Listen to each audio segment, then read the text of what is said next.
I will lift up mine eyes to the hills from whence cometh my help. My help cometh from the Lord, which made heaven and earth. He will not allow our foot to be moved, and who keepeth you will never slumber. Behold, he that keepeth Israel, in this case the BVI, shall neither slumber nor sleep.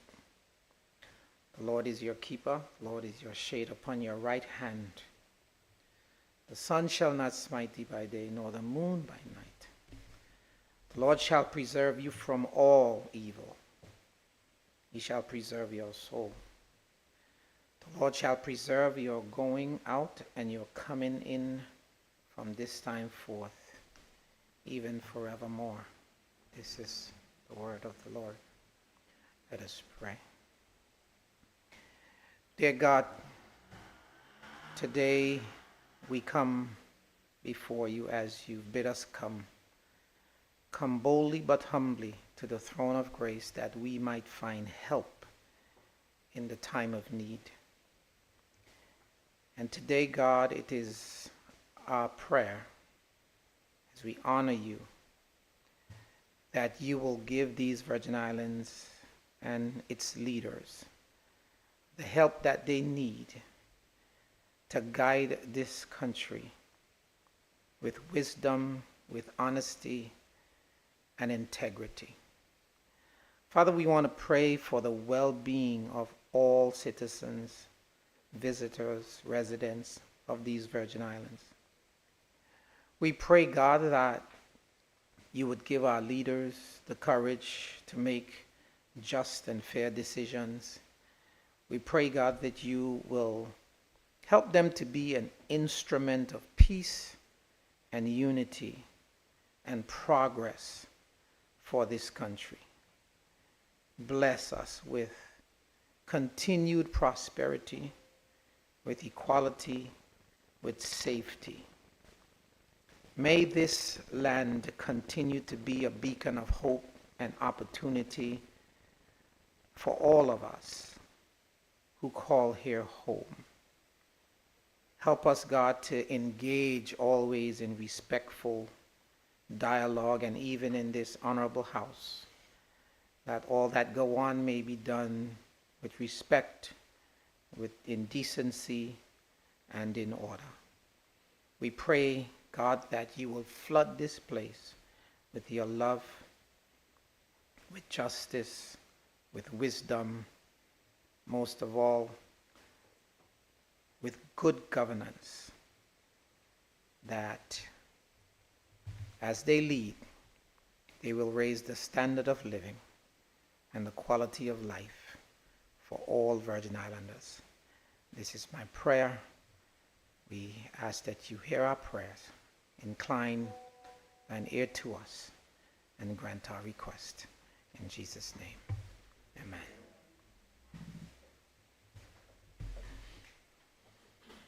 This House now convenes its sitting.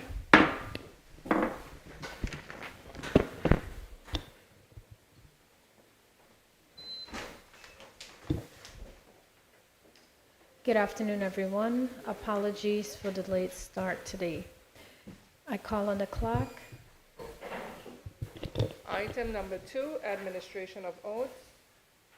Item number 3, confirmation of minutes. Thank you. Honorable members, is it your pleasure that the minutes of the meeting held on the 7th day of January 2025, which have been circulated to members, be confirmed?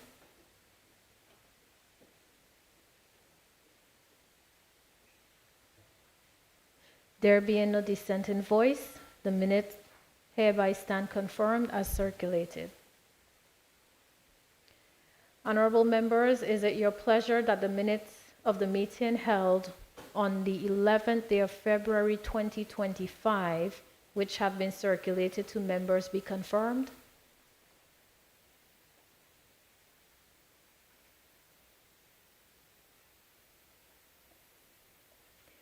There being no dissenting voice, the minutes hereby stand confirmed as circulated.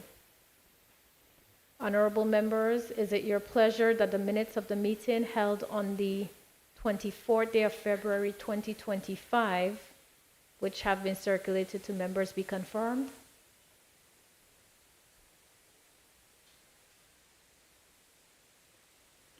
There being no dissenting voice, the minutes hereby stand confirmed as circulated. Honorable members, is it your pleasure that the minutes of the meeting held on the 8th day of May 2025, which have been circulated to members, be confirmed?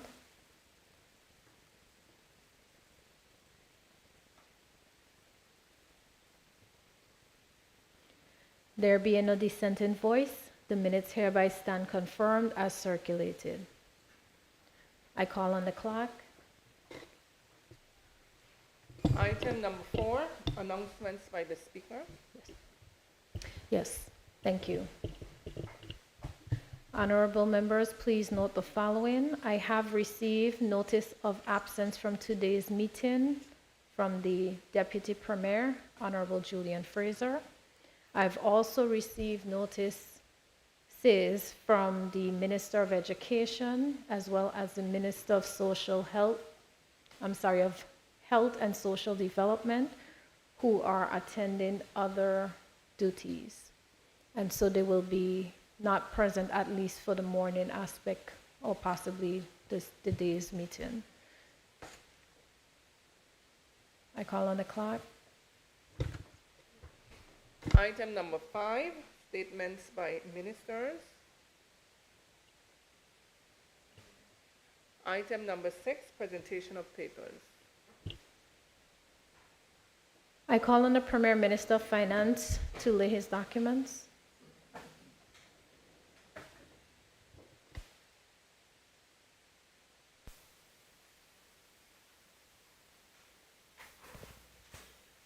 Thank you, Madam Speaker. Madam Speaker, I rise to lay on the table the following documents.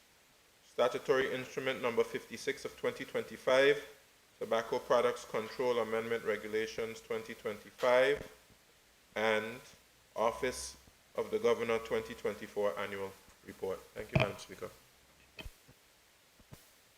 I call on the clock. Item number 7, notices of motions given orally.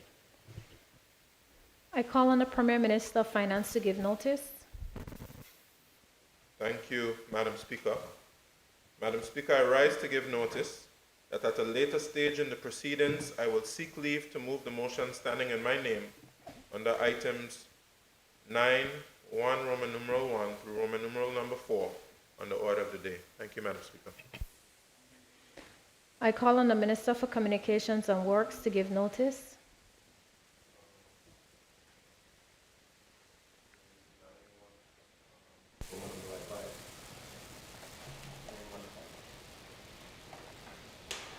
Madam Speaker, I rise to give notice that at a later stage in the proceeding, I would seek leave to move the motion standing in my name under item 915 on the order of the day. I call on the Leader of the Opposition and member for the 6th District to give notice. Speaker, I rise to give notice that at a later stage in the proceedings, I would seek leave to move the motion standing in my name under item 9.2, Roman numeral 6, on the order of the day. I call on the member for the 2nd District to give notice. Madam Speaker. Madam Speaker, I rise to give notice that at a later stage in the proceeding, I will seek leave to ask a question standing in my name under items 8.1 through 5 on the order of the day. I call on the territorial member, Honorable Mather, to give notice.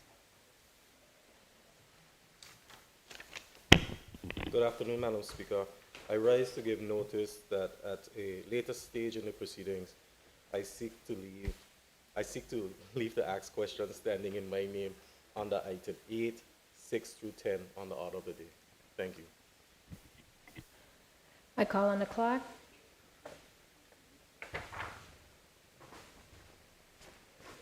Item number 8, questions and answers to questions.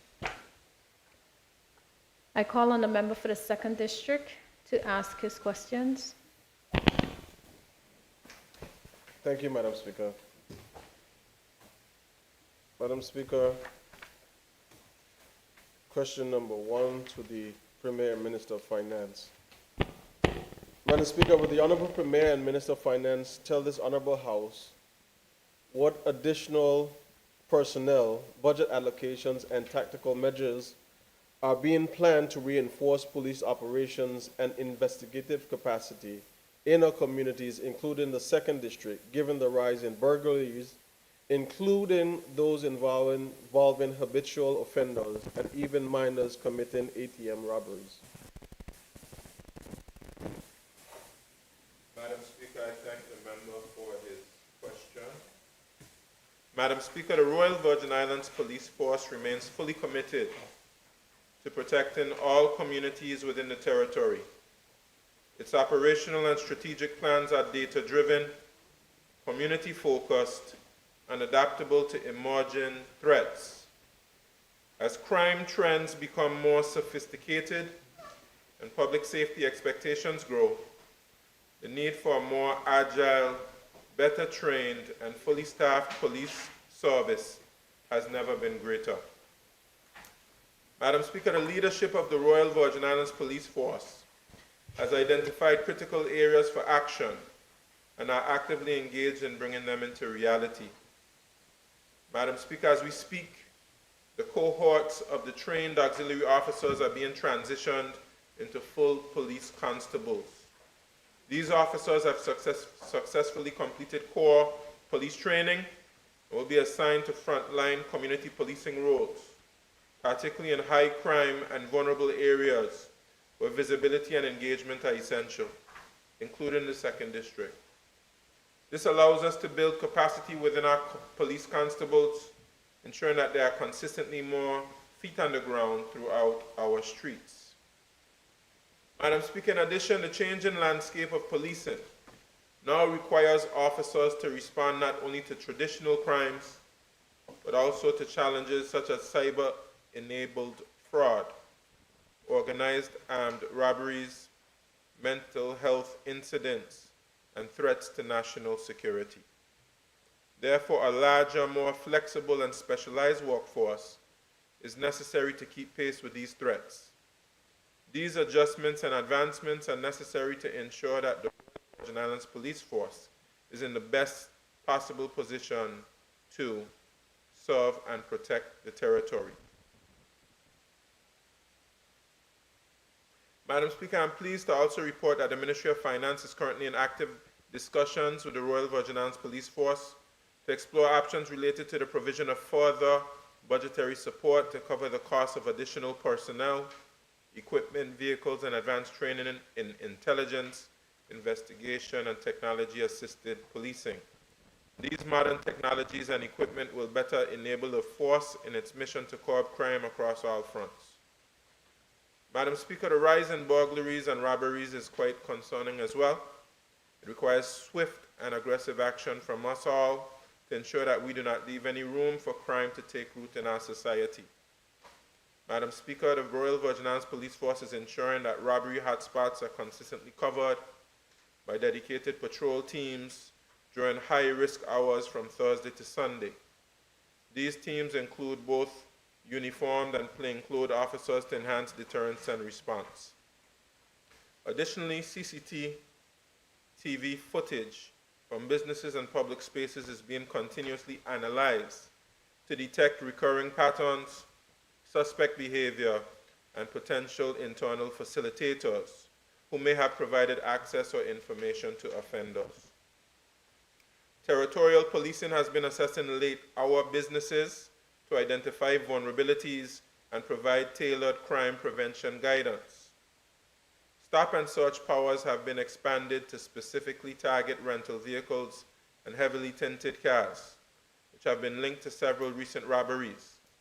These patrols increase police visibility and disrupt the movement of potential offenders. Madam Speaker, the Royal Virgin Islands Police Force has been actively promoting target hardening among residents and the business sector. This includes the use of reinforced doors and locks, installation of CCTV, motion sensor lighting, and alarm systems. Community officers are working directly with stakeholders to offer crime prevention audits and personal safety assessments. For repeat or habitual offenders, the Royal Virgin Islands Police Force routinely recommends denial of bail to the courts for first-time or youth offenders. We advocate for curfews, mandatory bail reporting, and parental accountability mechanisms where applicable. Thank you, Madam Speaker. Thank you, Madam Speaker. Madam Speaker, just one follow-up. It might trigger a second depending on the response given. Madam Speaker, the Honorable Premier spoke about the Ministry of Finance having discussions with the Royal Virgin Islands Police Force. But in terms of the budgetary allocations, is it something that is going to happen over the next couple of months, or are we going to have to wait for the 2025-2026 budget to see additional resources, financial resources given to the police force to help address some of these concerns and issues? Madam Speaker, the Ministry of Finance is preparing a supplementary appropriation, and included in that supplementary appropriation are submissions from the Royal Virgin Islands Police Force for some of the immediate needs that they have. Of course, that is subject to approval of the House of Assembly. But I'll just say, Madam Speaker, since I have been the Minister of Finance since 2022, we have made substantial budgetary allotments for the police. They were able to hire quite a number of persons. They've been able to procure quite a lot of equipment. But of course, we know that more needs to be done. It's an ongoing process.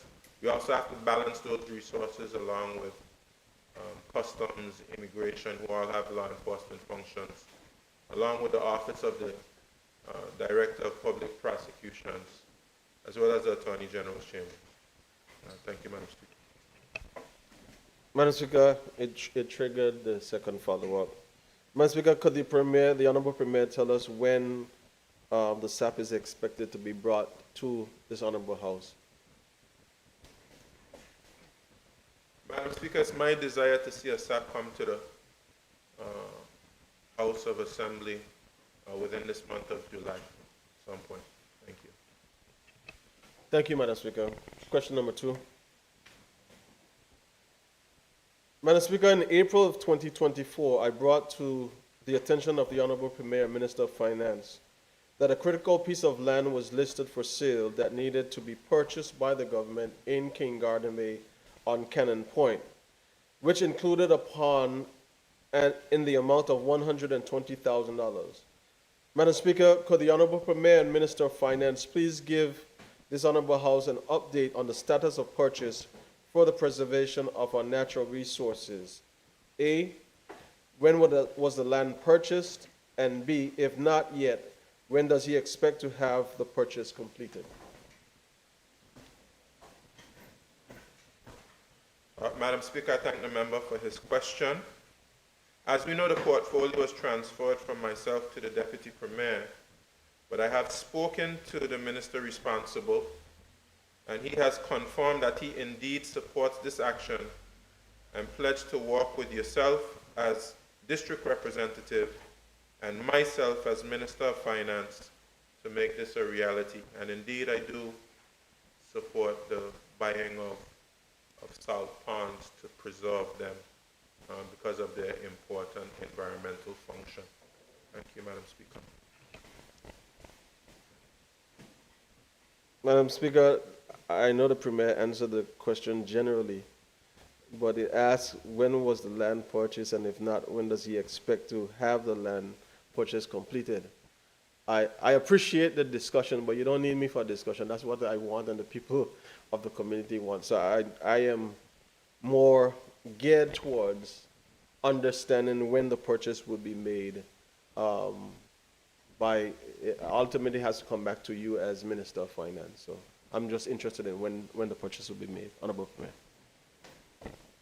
Madam Speaker, I think it'd be most prudent for the minister responsible for the subject, natural resources, to engage with the member on the specifics of when the preparatory work for any sale and the sale itself can be done. But I am supportive, and if monies are not available through the Ministry of Finance, we'll make funds available for that purpose. Thank you, Madam Speaker. Thank you, Madam Speaker. Question number 3. Madam Speaker, will the Honorable Premier and Minister of Finance update this Honorable House on the status of the Department of Disasters Management Emergency Center Building Project? A, list the total amount budgeted. B, list the total amount spent thus far. C, give the original proposed date of completion. D, give the new expected date of completion. And E, state what contingency plans are in place if further delays occur. Thank you, Madam Speaker. Madam Speaker, since the inception of the project, a total of $10,792,481.11 has been budgeted for the Department of Disaster Management Emergency Center building, or more commonly referred to as the National Emergency Operations Center. I'll just say that figure one more time. $10,792,481.11. This amount includes a contract with variations between the government and Tandem Development and D&B Heavy Equipment in the amount of $10,185,480.19, and a contract with extensions with Varela, Crespo and Associates, which is the consultant, in the amount of $607,000.92. Madam Speaker, to date, a total of $6,293,580.62. This total is comprised of payments to Tandem Development and D&B Heavy Equipment in the amount of $5,687,325.06, and payments to Varela, Crespo and Associates in the amount of $606,252.56. That would represent the total amount spent thus far, Madam Speaker. Madam Speaker, the original proposed date of completion was the 28th of January, 2023. Madam Speaker, in responding to this question, it is important to highlight exactly where we are with the project and what is required to get us to completion. Madam Speaker, the contractor was awarded 2 extensions of time to the contract. The first was granted to the 18th November 2023, and the second to 30th September 2024. The last observed work that was performed on the site by the contractor was the pouring of concrete to the roof slab in December 2023. This marked an important milestone for the project, as the entire structure was now enclosed and work could commence in earnest on internal and external finishing components. However, Madam Speaker, subsequent to this, it became evident to the Ministry of Finance that the contractor was making no progress on completing the project for various reasons. In the interest of moving this critical project forward, a decision was taken to terminate the contract in accordance with the general conditions of the contract. A termination letter dated 1st November 2024 notified the contractor of government's intent to terminate the contract. Madam Speaker, the project manager has recently updated the designs and specifications to complete the works and drafted new tender documents to procure the same. These documents are currently under review with an immediate view to finalize and forward to the Caribbean Development Bank for a no objection to proceed. We anticipate that we would obtain the green light to proceed from the bank in late July 2025 and commence procurement of a new contractor in August 2025 to complete the works. Madam Speaker, at this juncture, I'm hesitant to provide a concrete date for completion as it is heavily dependent on the schedule of the new contractor, but given the remaining scope, we estimate that it can take up to an additional 18 to 24 months to have the building operational, including any defects liability period to the new contract. Madam Speaker, we recognize that despite the contractor's significant progress on the building's main structure, completing the project under the original arrangement was proven difficult and unachievable. Therefore, as a government, we made the bold but necessary move to terminate the contract with the hopes of sourcing another contractor or group of contractors to complete the project. Madam Speaker, one of the mechanisms identified in the administration of the contract that created some difficulties was it being what is termed as an ad-measured contract, which simply means that the contractor only be paid for the quantity of works completed. It is important to note that the original procurement and contract was structured against an ad-measure contract form. Madam Speaker, the new procurement will result in a lump sum contract, which will provide the contract with more flexibility to complete the works under a proposed schedule of works. We anticipate that a new contractor or group of contractors and the change to a lump sum arrangement will help to create efficiencies in execution of the project moving forward and minimize the potential for delays. Thank you, Madam Speaker. Thank you, Madam Speaker. Madam Speaker, that was quite a comprehensive response that the Premier gave. I'm just going to start, Madam Speaker, with the first follow-up regarding what I would coin as the why the project wasn't completed by this contractor. And Premier, you said in the response to D or E is because of this ad-measured contract. Was that one of the main reason why the building stalled, because of how payments were being received by the contractor? And if so, how do we expect that this new format will benefit the new contractor versus the one that you had before? Madam Speaker, I would say part of what contributed to the challenges with the completion under the original contract had to do generally with disagreements between the contractor and the consultant in terms of certainly how things were being interpreted by both, and some significant variation in terms of expectations on both sides. I do think having this lump sum payment with a schedule of works, in my view, will go some ways in terms of rectifying the challenges that existed in the previous arrangement, because of course when you're just being paid for works completed and there's a significant variation as it pertains to what the consultant interprets and the contractor interprets, that can lead to challenges in terms of what payments should be expected at any particular time. So I believe what has been proposed moving forward will certainly be helpful in having that building completed. Thank you.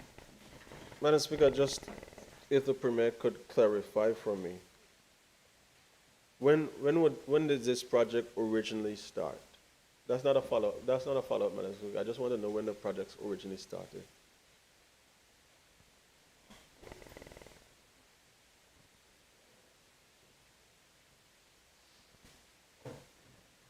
Madam Speaker, I'm not sure if I have that.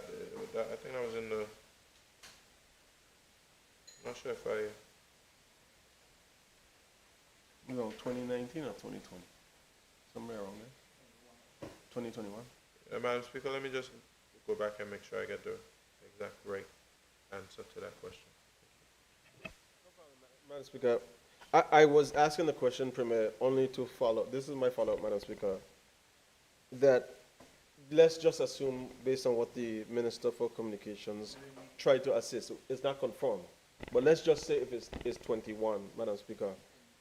The Premier said between 18 and 24 months that he would estimate the building will be completed. But Madam Speaker, if we use 2021 to 2027 on the farthest end, which is the 24 months, we're talking about 6 years for a building to be built.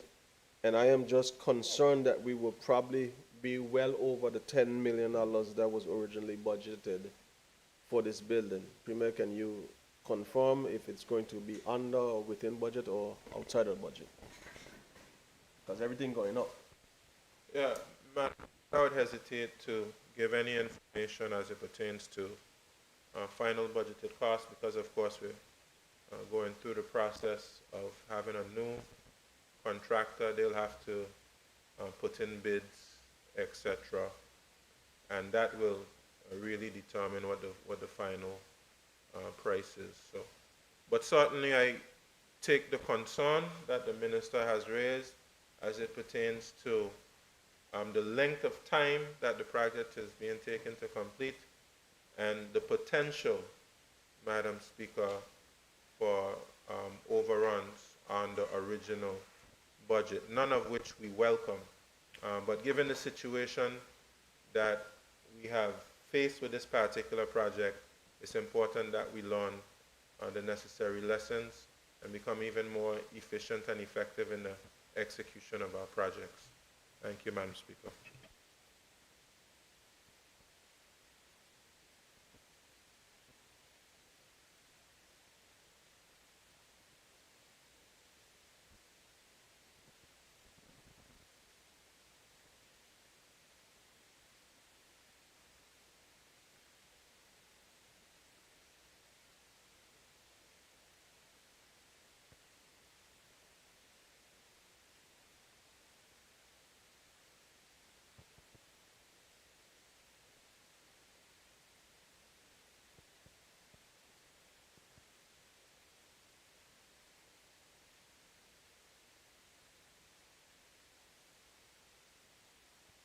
It wasn't.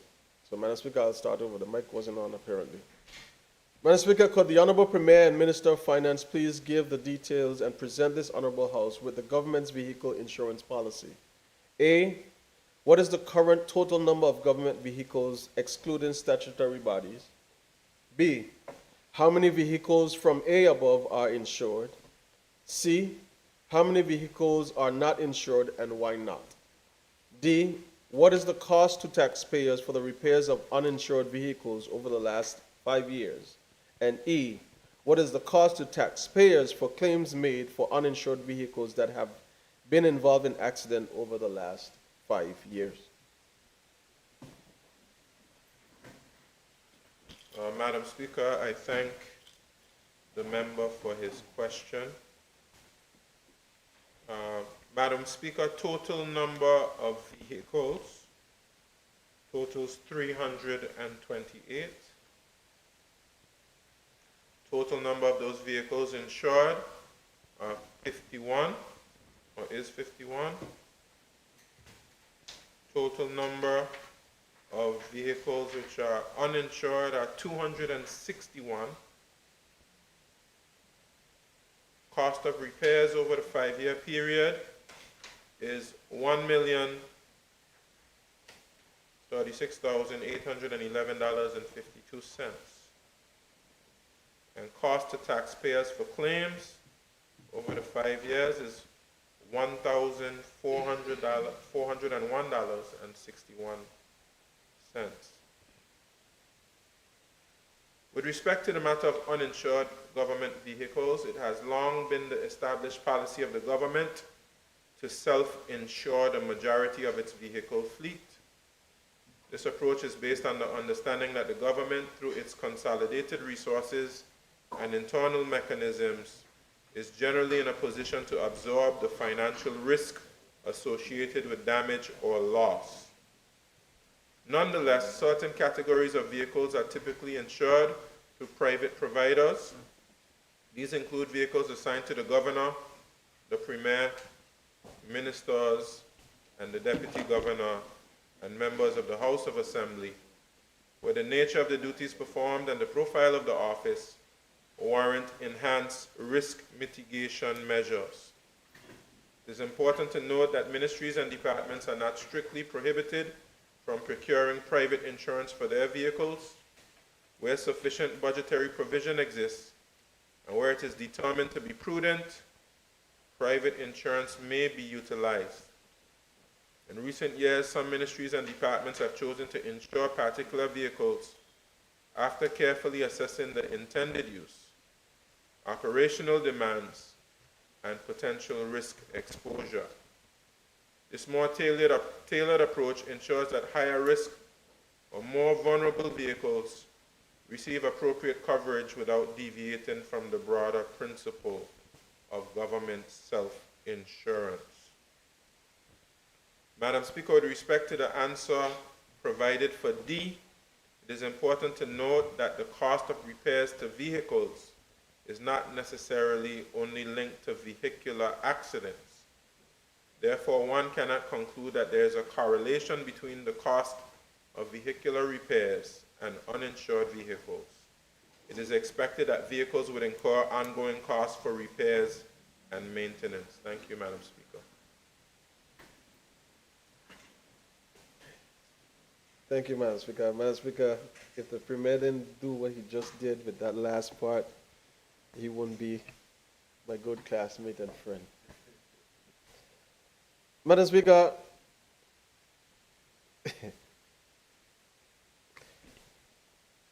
the correlation that the Premier just made in terms of uninsurance, if you have a vehicle uninsured, especially if it's a new vehicle, there's a warranty period that allows you to cover for repairs. So that number, if you want me to go into more details, so if your vehicles were insured, you would be saving a lot more money.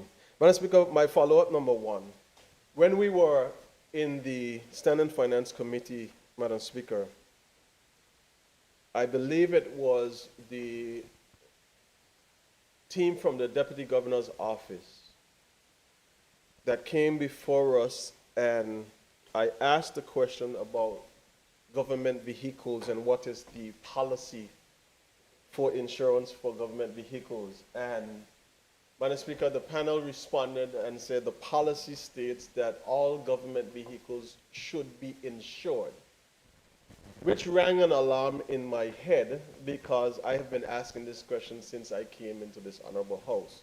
So I'm trying to understand, Madam Speaker, based on, and I was hoping that the Premier would provide this policy that exists from what we heard in Standing Finance. I'm not understanding, is there a policy or is there not a policy that states that all government vehicles should be insured? And if it is the case, then why do we have such a non-compliance with more than 3/4 of the vehicles not insured? Madam Speaker, I wasn't aware of the policy.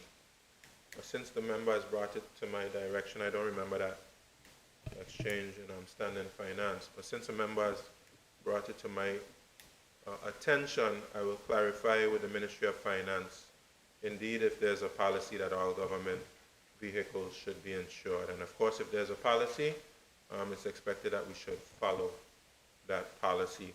And if we don't want to follow it, we should change it. So, Madam Speaker, I can pledge to the member that I'll provide that level of clarity. Thank you, Madam Speaker. Thank you, Honorable Premier. Thank you, Madam Speaker. Madam Speaker, just to clarify and give a little bit more information for the Premier, it was stated that I want to believe it's the team from HR was going around to ensure that this was being complied with, but only certain departments so far were in compliance. So just to help there. Madam Speaker, my follow-up number 2.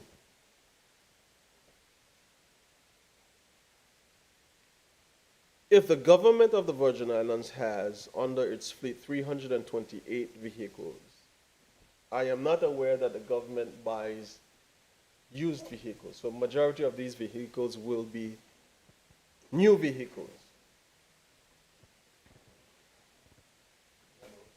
When they were purchased.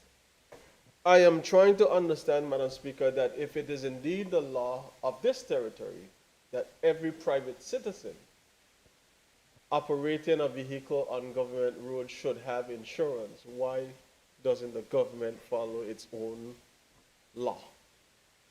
That's my whole question.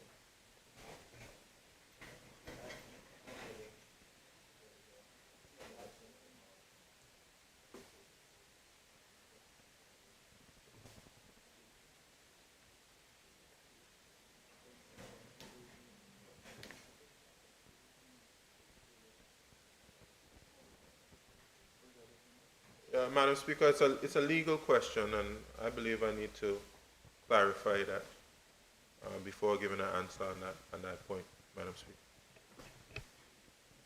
Thank you, Madam Speaker. Madam Speaker, I could bring back the question for the Honourable Premier, not a challenge. Madam Speaker, I want to thank the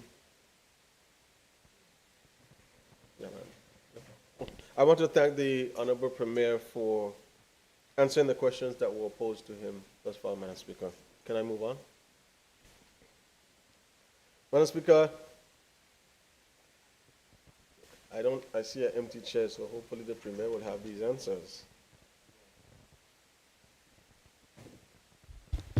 To the Minister of Climate Change, Deputy Premier, Madam Speaker. Yes, Premier, do you have any instructions in respect to the Deputy Premier's answers? Madam Speaker, I'm surprised. I thought he would have had a conversation with yourself. I know he was saying that he prefers to answer his questions just in case they're follow-ups. Okay. So, Madam Speaker, I humbly apologize on his behalf.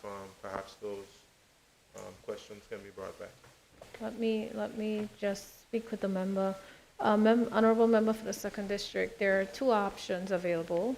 1, either withdraw the questions, or 2, we can have them placed on the order paper for the next sitting. What's your choice? Madam Speaker, you gave 2 options. There's not a third? There's no third. There's no third. Unless you can show me something in the standing orders that would allow for the third. If you would so be mindful that we could put the questions later on in the sitting for the honorable members. If that's the case, we should have then moved all the questions to that point, because otherwise we're going through questions to stop to then try to bring them back up. It's only one area allowed for that. Thank you, Madam Speaker. Well, I would then move my questions to the Honorable Deputy Premier to a new sitting. Thank you. Thank you. So then the next one, okay, that guy is here. See that guy right there. I would move to the Minister for Communication and Works, Madam Speaker, to pose my questions to him.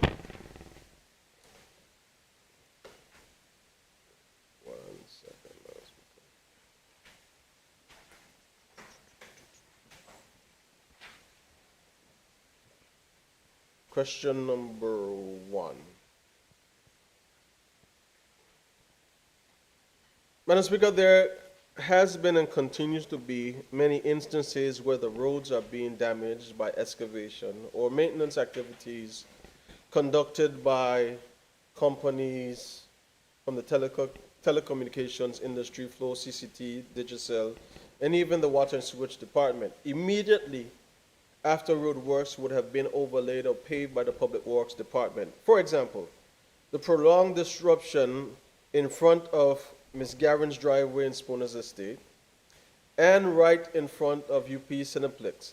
Madam Speaker, could the Honorable Minister for Communication and Works provide clarity for this Honorable House regarding who bears responsibility and cause for repaving these roads And what mechanisms are being set up to ensure that timely repairs are enforced? Thank you, Madam Speaker. When roads are damaged by private utility companies, the cost for their reinstatement is covered and paid into the appropriate subhead within the Public Works budget by the responsible utility entity. Once the department is officially notified, the Public Works Department is then tasked with executing the necessary reinstatement works to restore the affected roadways to an acceptable standard. In contrast, where road works are carried out by Water and Sewage Department, the government assumes full responsibility both in terms of cost and execution for the reinstatement of the road surface. Madam Speaker, we do recognize the need for more efficient and timely road repairs following utility works. As such, we are taking steps to address this issue to propose amendments to the appropriate legislation. Thank you, Madam Speaker. Madam Speaker, the minister just stated that the fees are paid when it comes from the private utilities.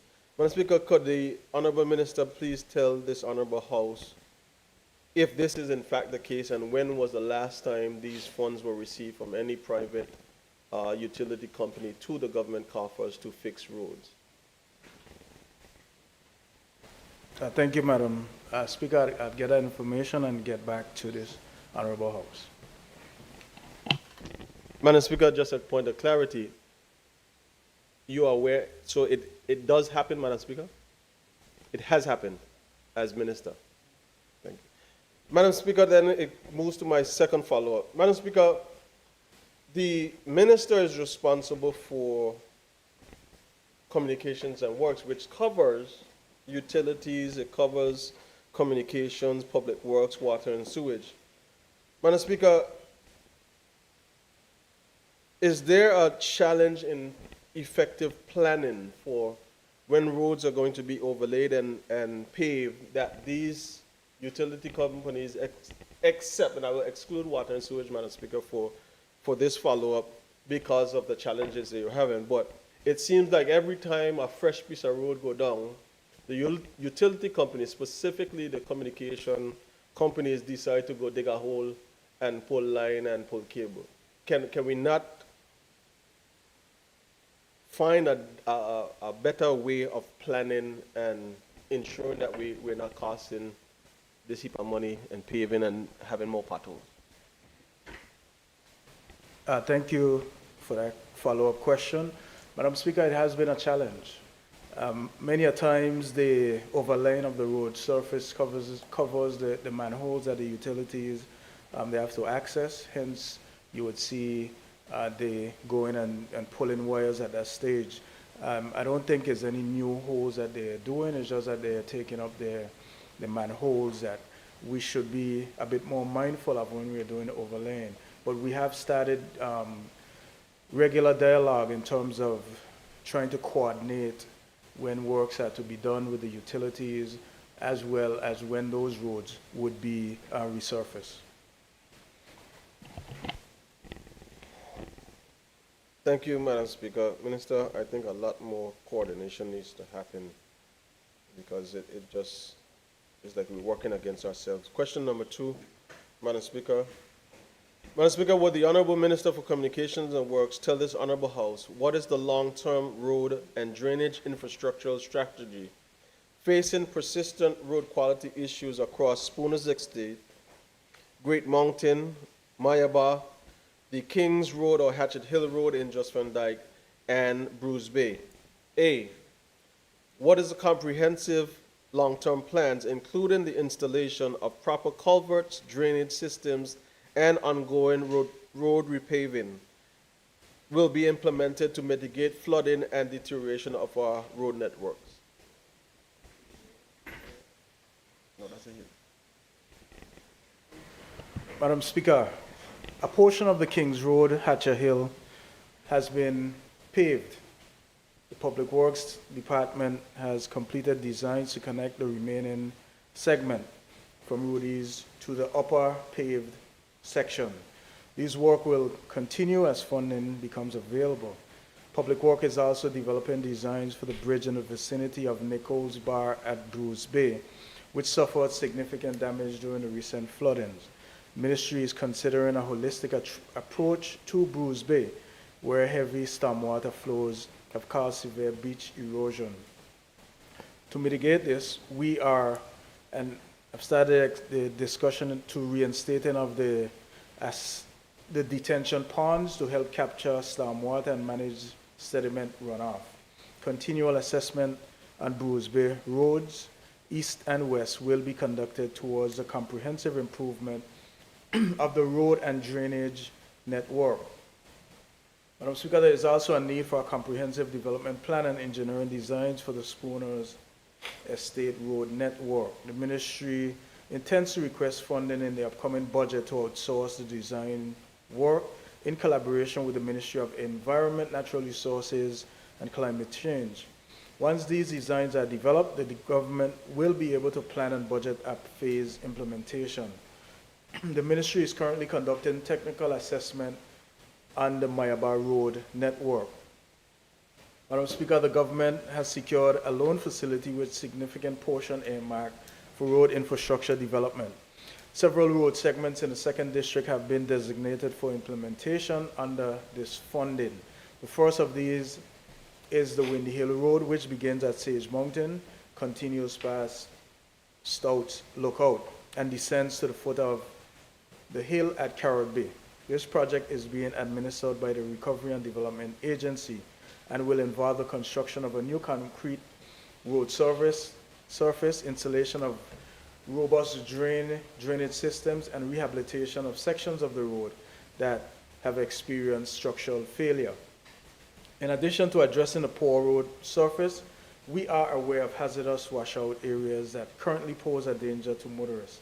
Accordingly, we are moving forward with the development of engineering designs and targeted construction works. These efforts will include the extension of retaining walls and new road pavements in the most affected areas, while we prepare for the full-scale rehabilitation project. Madam Speaker, loan funding has also been allocated for the Great Mountain Road stretching from Diamond Pump Station to Rudy's Bar. The ministry has tendered the trenching and installation of approximately 5,200 linear feet of HDP pipes of water lines from the Diamond Pump Station, Agape Junction, through Myers. This critical intervention is expected to significantly reduce recurrent water line failures. Once these works are completed, curb walls and slipper drains will be installed, and a segment of road comprehensively resurfaced. The construction of the back road on Jos Van Dyke is also scheduled under this loan funding. This project includes the installation of a new concrete surface and enhanced drainage infrastructure. It will be publicly tendered in the upcoming days. In addition, a slope rehabilitation project and asphalt paving along East End Jos Van Dyke, paving at Old Plantation Road have also received funding. The initial works were completed by the Public Works in the vicinity of Foxy's, and loan funding has been allocated to continue the road to Rudy's. I look forward to the assistance of the District Rep as we engage with the community and property owners on a collaborative approach to restoring the beach and managing water convenience in this area.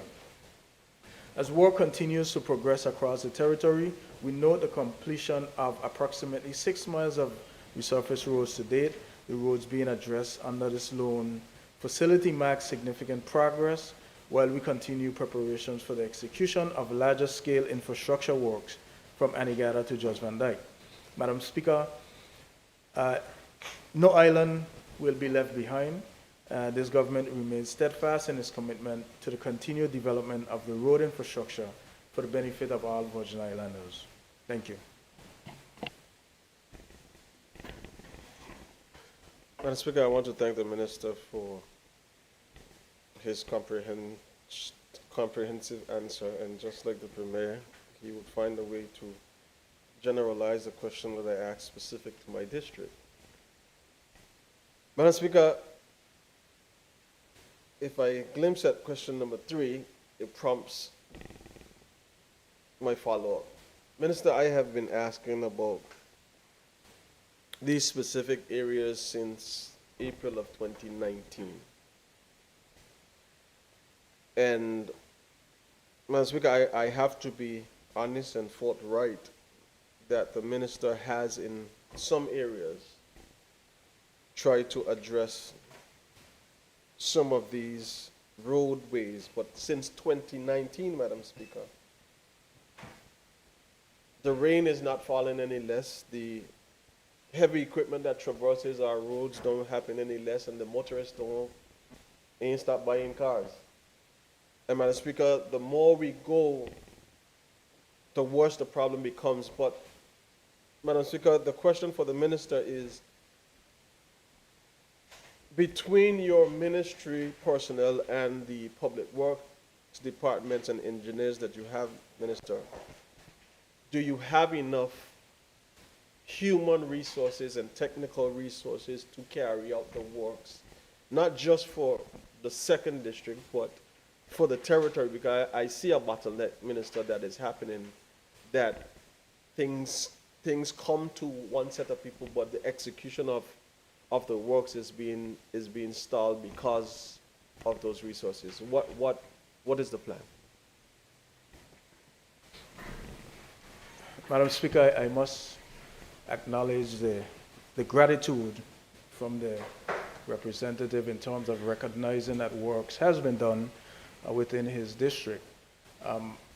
After we have, the member has been asking this question, as he mentioned, from 2019, and the response would usually be the same once the work is not completed, that we're working with the allocated funds. Since the loan fund we've received, we have planned out road works throughout the territory. RDA was given a few of those roads to be able to manage, and they are working on them. I think two are, one was mentioned, the Windy Hill Road, would be done by the RDA. What we have also done is we've engaged private engineers who would do the designs and do the project management as well, and we're waiting on some of those design, and those works will be executed. So we recognize the issue in terms of resources at the one area that wasn't mentioned, and I presume was talking about public works. But we have worked to utilize as much resources as possible in terms of getting these works done.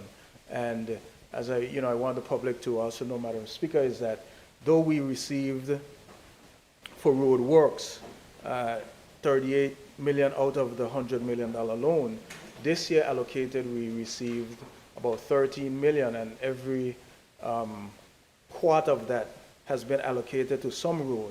Hence, within the question, you would have said that we would be seeking additional funding in the upcoming budget. But we have allocated those funds, and we have placed them towards the road rehabilitation, and we're working to get the designs, and then we'll be doing the tendering for those road works. So it's a process. The roads just can't be assigned based on noting that the works are in dire need. We go through this process through tendering for design, tendering for construction, and then execution. So the plan is afoot in terms of addressing these road works. Thank you, Madam Speaker. Madam Speaker, I want to also ensure that I say and express my gratitude to the people in the ministry and the Public Works Department for the work that they are able to do with the limited resources. Minister, I believe additional help is needed to have these roadworks from District 1 to 9 executed. I submitted my civil works application form since January, and I learned last week that it just reached public work a week before. Madam Speaker, question number 3. Madam Speaker, in 2024, I asked the Honorable Minister for Communication and Works a follow-up question that I have continued to ask each year since his being appointed as Minister in 2019. about his plans to modernize and improve the failing water infrastructure in specific areas of the 2nd District community, which is also required territory-wide. Considering the recurring water supply problems, inclusive of inadequate street water coverage and frequent bursting of water pipes, could the Honorable Minister please tell this Honorable House why works have not yet started to install the HSVE pipes that have been stacked at Diamond Basketball Court for about a year now, that were supposed to be installed from Great Mountain at the Adams residence to the Lookout Bar in Mayor's Estate or heading to Chalwell Estate, and other areas that continue to endure this poor water distribution infrastructure?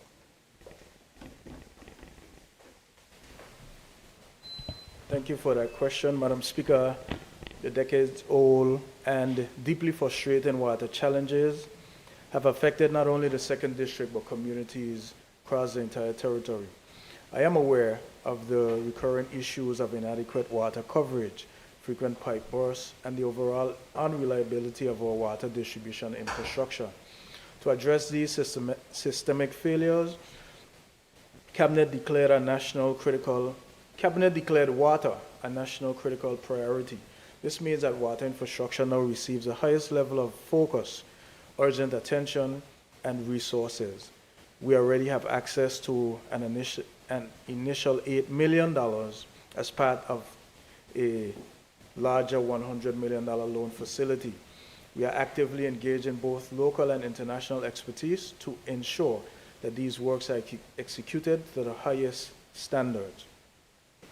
Local engineers, past employees familiar with the network, and qualified contractors are being mobilized, and we are also benefiting from the underground support of Operators Without Borders, a nonprofit organization whose mandate is to provide volunteer certified water and wastewater operators, other trained professionals who can support utilities in developing countries. These engineers visited the territory. They are currently assisting with system assessments and planning in preparation to provide us with the relevant expertise necessary. I assure this Honorable House that the installation of the HDPE pipes is a priority, and the preparatory works are being finalized to ensure that once commenced, the project will proceed efficiently and effectively. Madam Speaker, the Ministry has taken the necessary steps to advance this critical project, beginning with the procurement of the HDPE pipes specifically designed and designated for its execution. In the latter part of 2024, due to overlapping infrastructure needs, a portion of those pipes originally earmarked for this project was repurposed for use on another ongoing project. To ensure continuity, a tender process was initiated, and 3,000 linear feet of HDPE pipes to replace the quantity previously utilized. And I'm pleased to report that these pipes have recently been delivered and designated to the staging area. A tender process to select a contractor for the installation of the pipes and subsequent road reinstatement works is underway. Simultaneously, we are conducting a separate procurement process for additional fitting, which will include fire hydrants, a new and valuable feature to be incorporated along this route.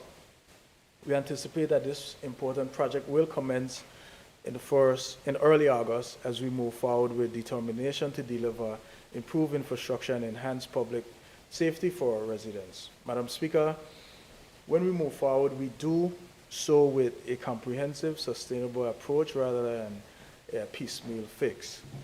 As part of our water optimization strategic plan, we are prioritizing interventions that will deliver long-term reliability, reduce astronomical water losses, and modernize our entire network.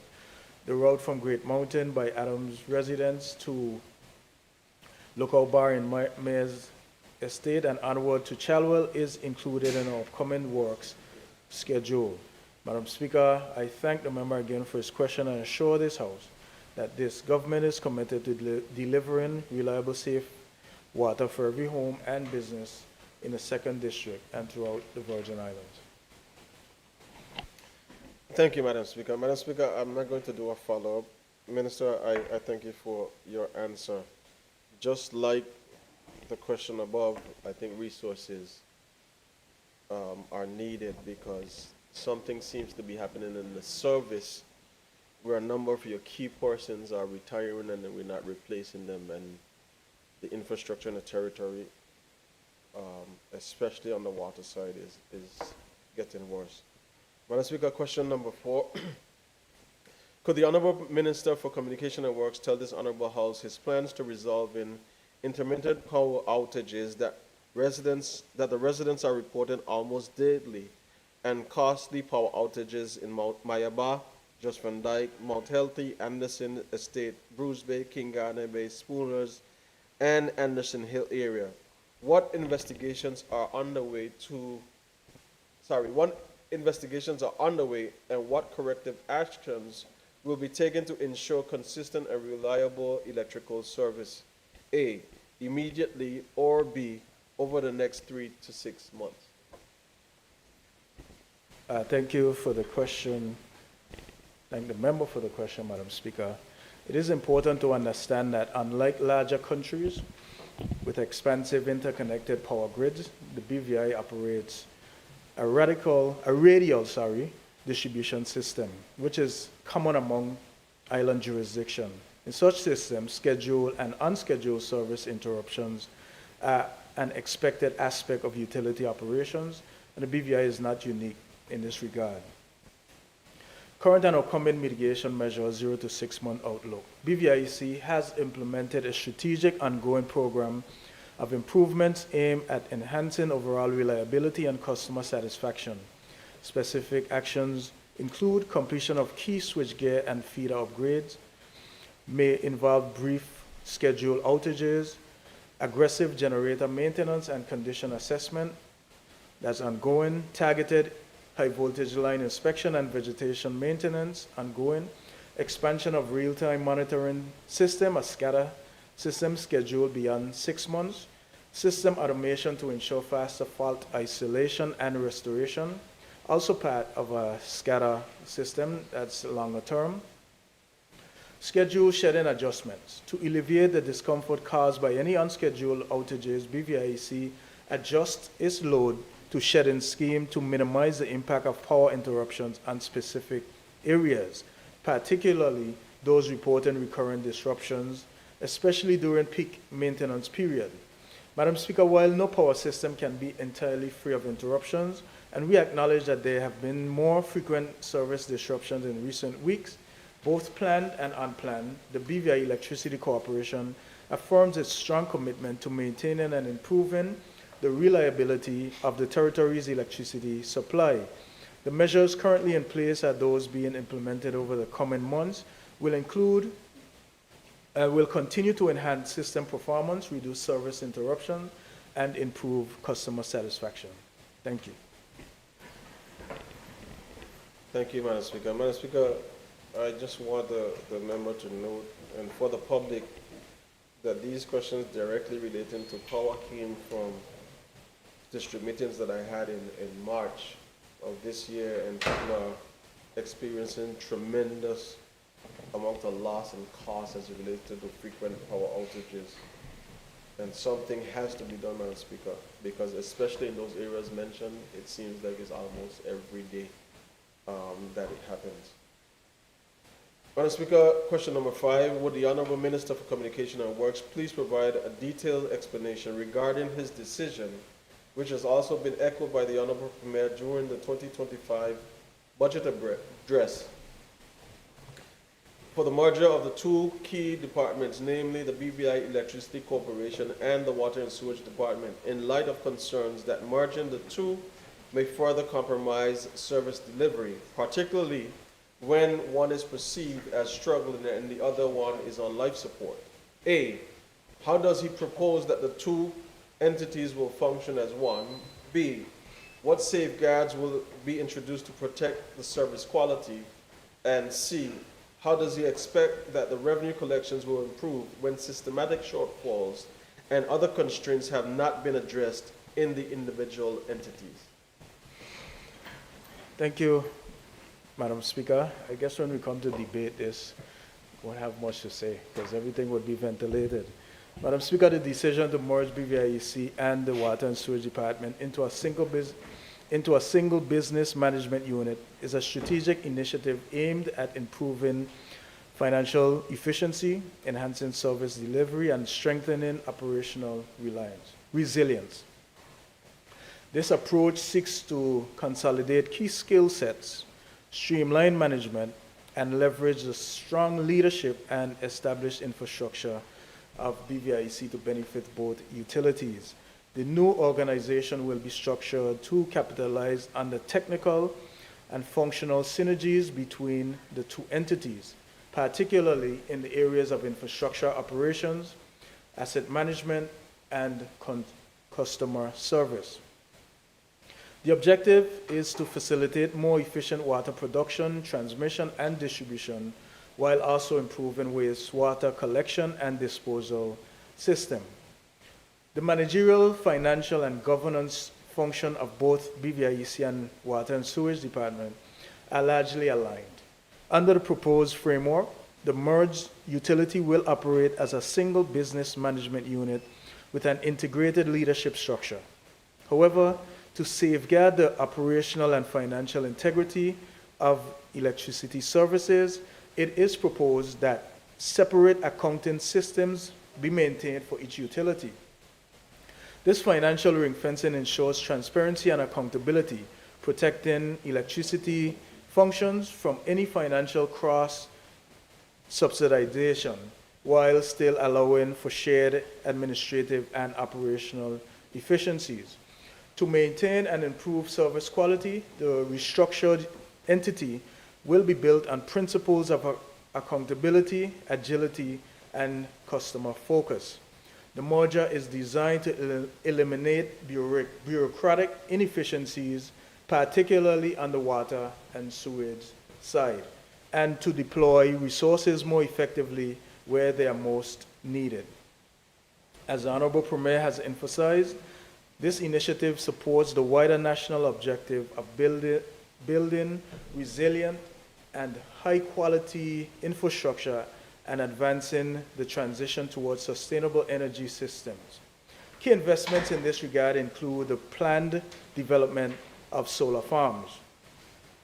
While both entities have historically faced financial and operational challenges, the merger presents an opportunity to strengthen revenue collection, reduce inefficiencies, and adopt best practices in utility management.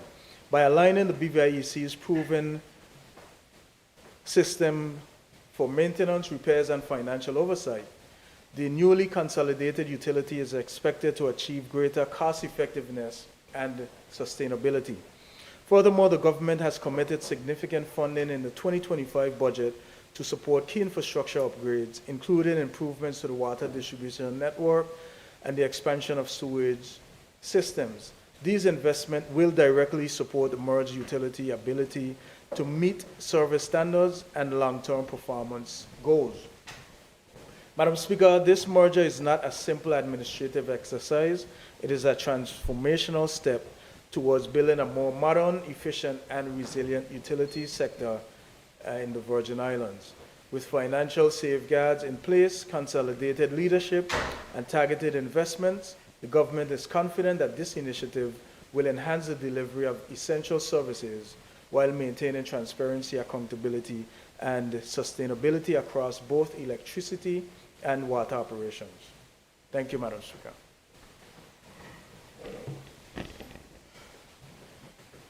Thank you, Madam Speaker. Madam Speaker, I thank the Minister for his initial response to this question. My follow-up, Madam Speaker, I'll put it like this. The number one payee to the BVI Electricity Corporation remains the government of the Virgin Islands, whether ministry departments or whomever. On any given month that I've been in this house for the last 10 years, BVI Electricity is owed by government between $3 and $5 million. That has been consistent for the last 10 years that I've been elected. So government is not paying electricity. Forget, let's just exclude everyone else. On the water and sewage side, Madam Speaker, and this is just finance, we're spending $25 to $28 million and just collecting about $8 million. You have systematic problems, Madam Speaker, with these two entities, and you have persons that are continuing to leave the service. Putting them together without fixing them individually, Madam Speaker, is what I see as a problem. Minister, my question is, don't you believe it is important to try to address the areas of concern just on the financial side with these two entities before you put them together? Thank you for the follow-up. What I can say is that the Premier has been making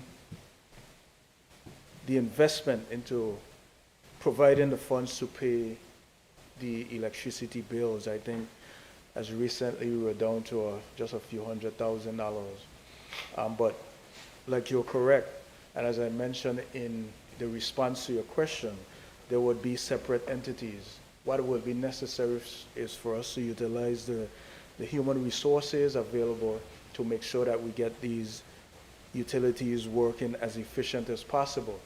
There would be separate business models, and the financials would remain as independent as possible within the merged entity. So we are working, as you would note, that we are working on the water. We continue to invest in the sewage. We are about to start a new sewage project in Cane Garden Bay. We are working to mobilize. Contract was signed, ready to go. We are soon to commission the sewage plant in Paraquita Bay, the lift station in Long Swamp. So as you asked about why not work on fixing them, that is exactly what we are doing.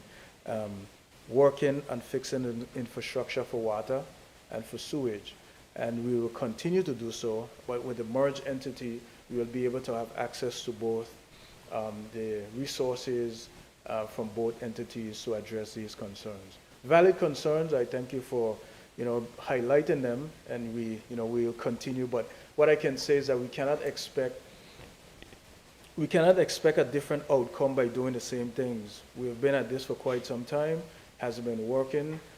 We are now working to see how it's best that we can merge the skill sets of the entities to come to a more efficient and agile cooperation. Thank you.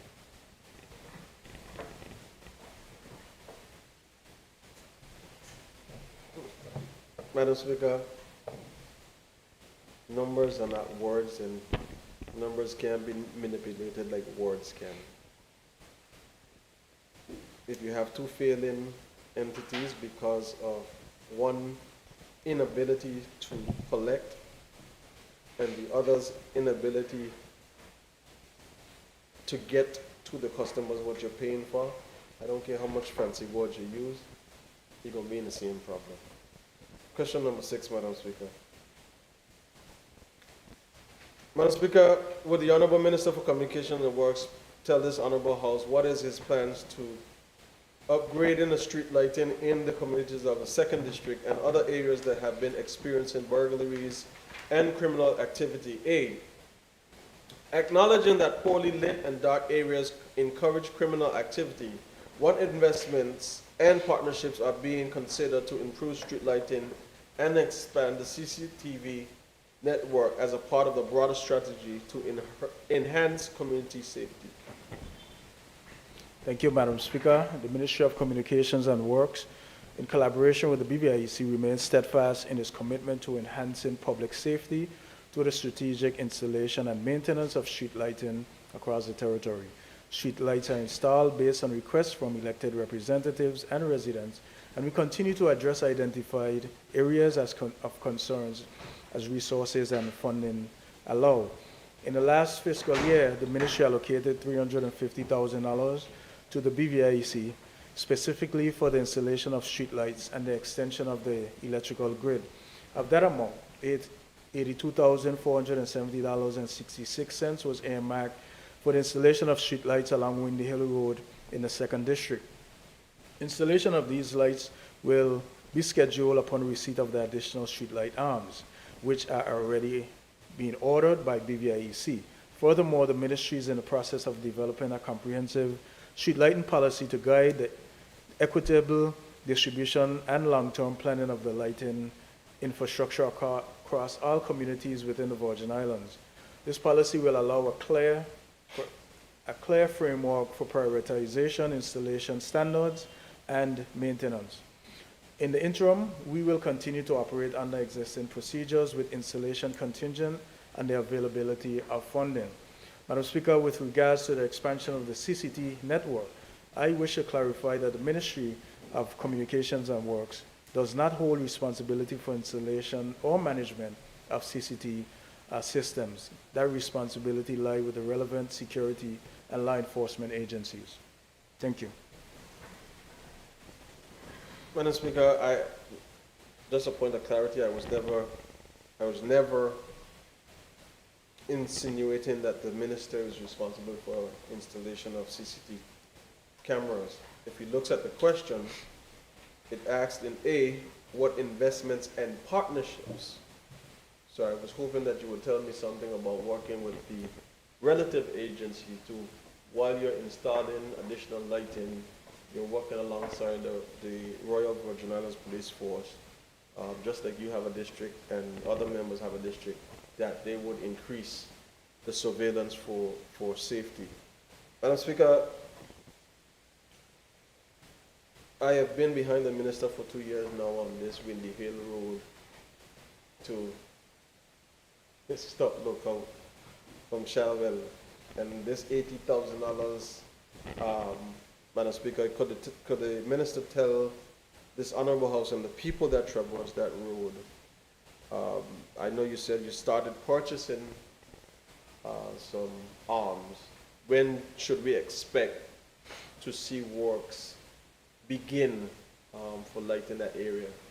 And is it also contingent on the road works that is supposed to happen? Because that would be a further meeting. Thank you, Madam Speaker. As you rightfully said, we are all district reps here, and I'm sure that you would, once the lights go up, there would be electricity there, so collaboration with the relevant agencies would be had, especially as you speak to the urgency and the security of the area. The funds were appropriated to the BVIEC. They have ordered additional arms, and we are waiting. And as soon as they are on island, we'll start the installation of those arms, Madam Speaker. Thank you, Minister. Madam Speaker, second follow-up. Minister, there was a submission made to both BVI Electricity Director or General Manager, as well as yourself, for about 46 streetlights, additional streetlights in the community of King Garden Way. And coming out of the community meeting in Bruce Bay, there was a request made for additional lighting in specific areas on the entrance and exits to those communities. Madam Speaker, could the minister please update us on the status of those lights for specifically in King Garden Bay? Thank you, Madam Speaker. Once those requests are made, Madam Speaker, they are approved, funding is sought, and the monies are sent over to BVIEC for them to start to purchase the necessary lights. I know they had a challenge with the bulbs some day ago, and I think it's not that they are just easily to be picked off the shelf, so I can't say exactly when they will be on island. But I know there are quite a lot of requests throughout the entire territory. There are other members who are still awaiting lights that were paid for from earlier in the year, even as late as last year. And I think the BVIEC, they are working to address all those requests and all those lights that were paid for. So We can humbly say that we are working as diligently as possible to install as many lights as they are requested. Thank you, Madam Speaker. Madam Speaker, on question number 7, the minister in the earlier question addressed, I think number 2, addressed the comprehensive fixing of the roads in Great Mountain and western end of Just Van Dyke and the western end, of my district and Just Van Dyke. So I would remove that question, Madam Speaker. I will give you a little pardon there, Minister. You know I could go deep with it. So I'll remove number 7, Madam Speaker, and move on to number 8. If you don't say thanks. You say thanks? Question number 8, Madam Speaker. Madam Speaker, would the Honourable Minister for Communication and Works please provide this Honourable House with a copy of the feasibility study that was commissioned for the merger of the BVI Electricity Corporation and Water and Sewage Departments, given the current operational inefficiencies and funding challenges of the Water and Sewage Department? Could he state what specific performance improvements are being targeted before such a merger is pursued? B, if no study was done, why not? And C, when does he expect to have one done? Thank you, Madam Speaker. A feasibility study for the statutorization of the Water and Sewage Department was completed in 2018. The statutorization of the department was aimed at addressing inefficiencies and chronic challenges that have hindered its ability to effectively serve the needs of our territory.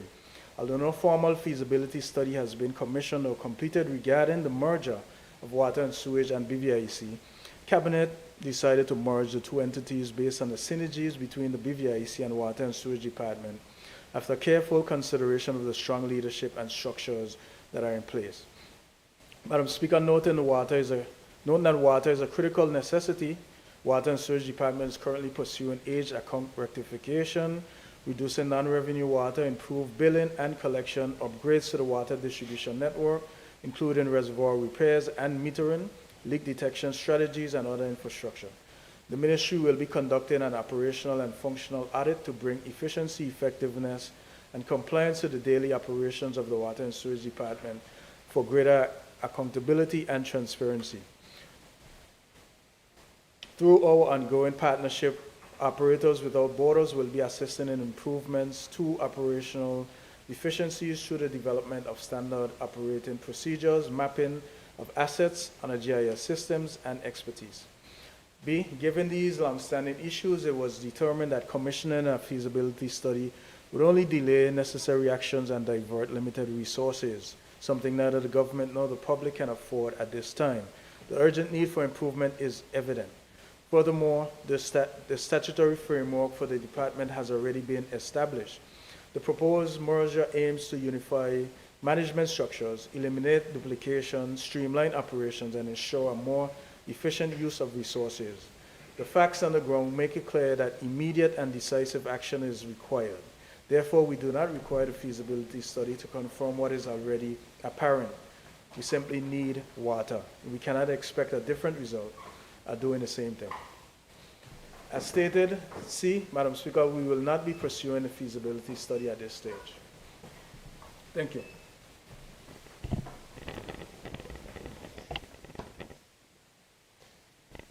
Thank you, Madam Speaker. That was a long way to say you ain't do a feasibility study, Minister, and you ain't doing one, but I appreciate it there. Question number 9, Madam Speaker. Madam Speaker, coming out of my most recent district community meetings, an issue was brought to my attention where community members have raised issues regarding prolonged internet and telecommunication disruptions following power outages.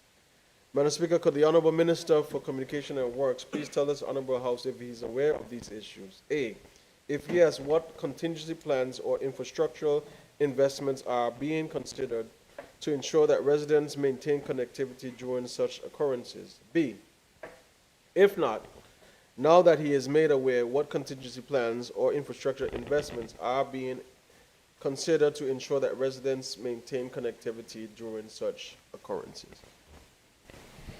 Thank you, Madam Speaker. I am not aware of any prolonged internet or telecommunication disruption following power outages. B, now that I have been made aware, I encourage customers who are experiencing these issues to contact their service providers. If you do not receive a satisfactory response, I'm encouraging you to engage the Telecommunication Regulatory Commission, TRC, at number 27 Fishlock Road to log your complaint. From there, the TRC would be able to ascertain if the operator is compliant, as operators are mandated to update the TRC about any service disruptions. Furthermore, the Commission is in the second year of implementing a 5-year telecommunication industry strategic plan, which prioritizes network resilience and the enhancement of service quality for all customers. Madam Speaker, I thank you. Thank you, Madam Speaker.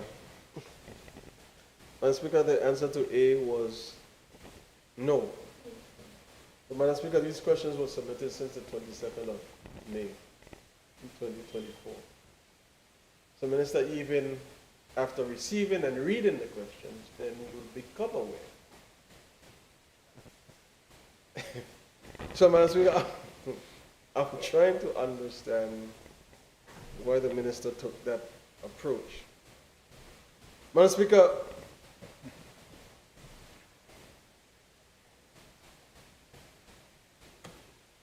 specifically in the Bruce Bay, Anderson, and Jocelyn Lake communities, I don't know if it is an issue with the generators, I don't know if it's an issue with power itself, Madam Speaker, but there are extended delays. And, Madam Speaker, to the minister's response, the persons who have been experiencing this have raised their concerns to the TRC and even the telecommunication providers. And it seems like the only recourse they are given is to pass the buck back to BVI Electricity, which ultimately ends at your feet, Minister. So I am just, on behalf of the people who are currently experiencing it in my community, but possibly will start experiencing in other communities, Minister, that you have it addressed, have it looked into as soon as possible so that it doesn't become a bigger problem, because whether it might be just existent now, just like some of the other problems that we have in this territory, they're going to become bigger and bigger, and then it's going to be a national security problem. Madam Speaker, I want to thank the Honorable Minister for Communication and Works for answering the questions put to him today. Madam Speaker, am I moving on? No chair there, Madam Speaker. To the Minister of Health, he is away. Before you Due to proceed, travel. Premier, is there any instructions from the Minister of Health in terms of his questions that you are aware of? If not, then that's fine. Madam Speaker, no, No, I okay, wasn't aware, but I can ask him if you like. I don't know if you want No. to hang on. Okay. that's okay, thank you. Honorable, what we can do in relation to the Minister for Health, again, he has indicated that he may not be present for the morning aspect, but he may be here. So if he attends before we move off from question and answers, then we will revisit your questions for him. If you prefer, then we could always have it sent to another other paper. So what's your choice? Point of privilege. Madam Speaker. Madam Speaker, A point of privilege, yes. the first call of an elected official is to the House of Assembly. You are not elected as a minister of government. You are elected to the House of Assembly. And it is out of the House of Assembly that your executive responsibilities flow. So your first call must be to the House. We had a sitting on Monday. I had a graduation in my district, Joy Samuel Primary School, that I missed the graduation because I had to come to the House of Assembly, which is my first call. I could understand the member, the Deputy Premier, being absent. but other members of the House, when the House calls, there can be no business. More important than that, I served as education minister, and I had to do the marathon graduations. But whenever the House was called, I sent the permanent secretary, because the permanent secretaries are there for that purpose. So, I put a foot down. When you put out a summons that they need to come to the House. No, Honorable, I note your point raised, but again, it doesn't change the fact that they're not here, and we have to move on one way or the I other. understand, Madam Yes. Speaker, but I felt compelled to say something about it because it is wrong. Yes, member for the second. Madam Are there Speaker, any other questions for you? no, well, I wanted to respond, Madam Speaker, to your, Yes. to the suggestion that you put forward. I wouldn't mind seeing if the minister would come back before the questions are finished. Is it the same case with the other minister, Madam Speaker, the Minister for Education? Yes. It's the same exact situation As far as I know, I don't believe she'll be in attendance today. today. Okay, Madam Speaker, I would wait. I would delay those questions if they come. If they're not, then I'll have to push them. Then we'll place them on the next order paper. Yes, Madam Speaker, but the questions that I'm asking are, as the leader opposition said, on behalf of the people of this territory, which should be answered, and be held accountable by the minister. So I want to thank the Premier and Minister for Communications for answering the questions and being present, Madam Speaker, to do so. Thank you. Thank you.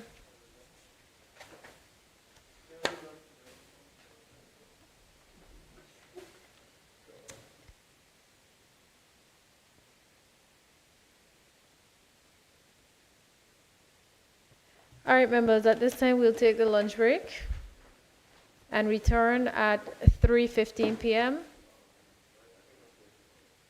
So, House is in recess.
Is it sitting?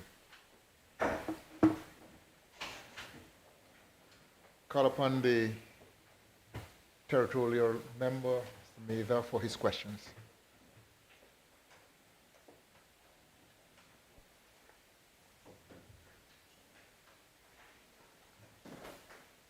Good afternoon, Mr. Speaker, and thank you. Good afternoon to my colleagues as well. Mr. Speaker, could the Premier and Minister of Finance please provide this Honorable House with an update on the utilization of the $100 million loan secured for critical infrastructure projects? Additionally, what is the total interest paid on the loan to date? Mr. Speaker, I thank the member for his question. As previously disclosed, a total of $10 million was disbursed or drawn down on a $100 million loan facility. Of that amount, $580,000 was used to pay underwriting in the amount of $500,000 and legal fees in the amount of $80,000 for the loan. The remaining $9,420,000 was deposited to government's account with the CIBC towards projects identified to be funded with proceeds from this drawdown. Madam Speaker, a breakdown of these projects and allocations which form the part of the loan documentations are as follows. Construction of a national detention center, $500,000. Dr. D. Orlando Smith Hospital Improvement Plan, $1 million. Terrence B. Lettsome International Airport Development Projects, $1 million. Water Network Improvement, $1 million. Ralph T. O'Neill Administration Complex, $1,420,000. National Sewage Program King Garden Bay, $500,000. National Sewage Program Eastern Long Look, $1 million. Reconstruction and improvement of primary roads, $3 million. Madam Speaker, the projects are in various stages of the project cycle, including planning and design, procurement and implementation. As at 31st May 2025, a total of $4,323,816.31 had been spent from the loan account, which includes a transfer of $1 million to the BVI Airports Authority and a transfer of $1 million to the BVI Health Services Authority. Madam Speaker, the total interest paid on the $100 million loan facility to date was $326,805.55. This amount was the first payment at the fixed rate of 6.5% per annum on the loan facility, and it was paid on the 30th April 2025. Madam Speaker, on a point of information, principal repayments will commence on the 30th April 2028. Thank you, Madam Speaker. Mr. Speaker, I thank the Premier. If I may, Premier, of the projects that you read, you said they're in different stages. Can you tell me which ones have actually started? So if it's a road project, you've started it, there's construction going on. If it's a design project, is it still in the design phase? Which ones have actually started where we can say concrete, whatever has been through?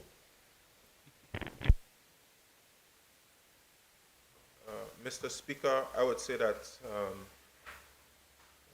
that's information I'll have to go back and get because, of course, a lot of these programs are being managed through different ministries, particularly the Ministry of Communications and Works. But as we know, of course, the sewage programs are ongoing.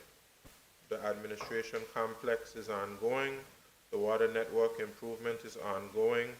And of course, I believe the Terrence B. Lettsome International Airport, that they've, as was said, money's been transferred and they're making some progress. But perhaps that question can be redirected to the Minister of Communications and Works at a subsequent sitting. Thank you, Mr. Speaker. Mr. Speaker, I thank the Premier for his response, and I will dig to see if I can get one project that has actually started. All right, Mr. Speaker, if I may. Mr. Speaker, given the Premier's recent plea that we must take the issue of food production and food security more seriously, can the Premier and Minister of Finance with responsibility for agriculture kindly provide this Honorable House with an update on the progress of the government's listed initiatives and incentives aimed at enhancing the productivity and sustainability of farmers across the territory? Specifically, please detail A, the current status of the government's initiatives, B, how many of these initiatives have yet to be fully implemented, C, the factors delaying the full rollout of these initiatives, excluding any works related to the reservoirs, the agricultural and fisheries complex project, and the fisheries landing sites. Thank you.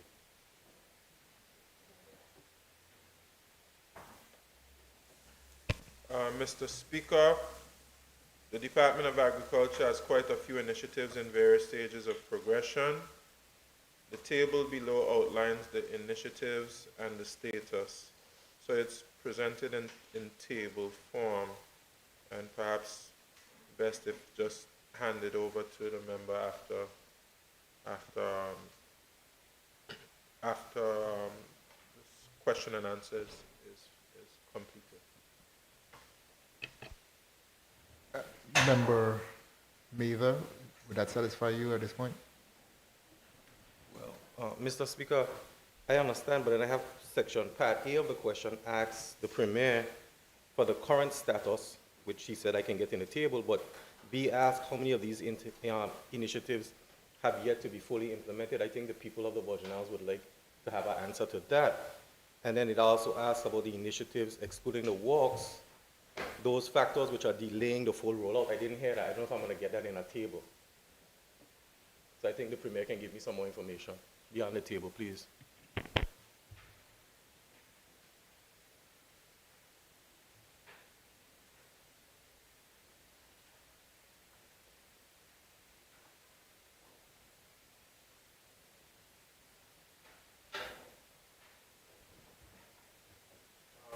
All of that information is on the table. See it now? I mean, if you would like, I can read from the table. Would you like for me to read from the table? Mr. Speaker, I don't mind if the Premier just reads a few because the farmers out there would like to know what's going on. So, yes, please. Mr. Speaker, first,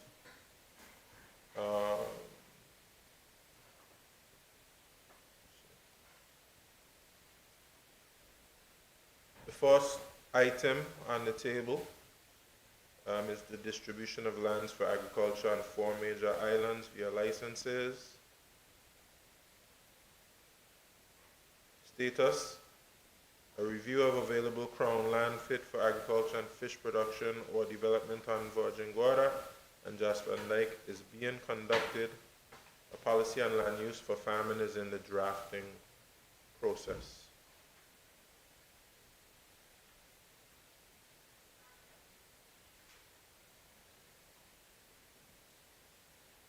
Next initiative, fence lots on Virgin Gorda and Anegada and implement road access to lots.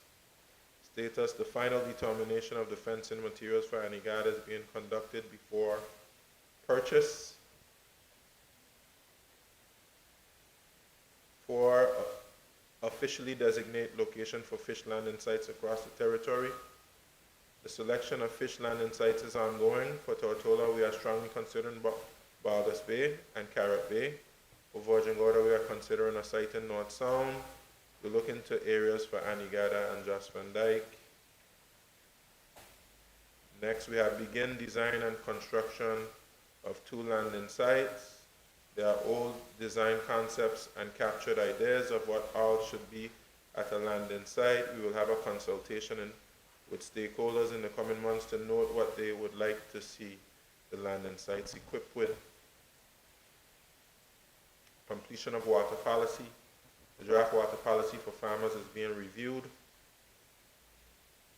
Reservoir Paraquita Bay. This project is currently in the design phase. Agriculture complex. The designs of the complex should be finalized by the end of July. Create and deliver training opportunities for farmers and fishers, including particular initiatives for youth. Training in business management is being looked into with the private sector for farmers and fishers. Training in basic animal health for farmers is being drafted. Develop learning network relationships with regional counterparts.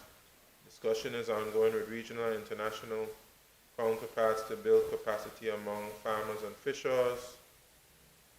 Provide support for development of shade houses and hydroponic operations in the sector and other fisheries and agriculture in activities.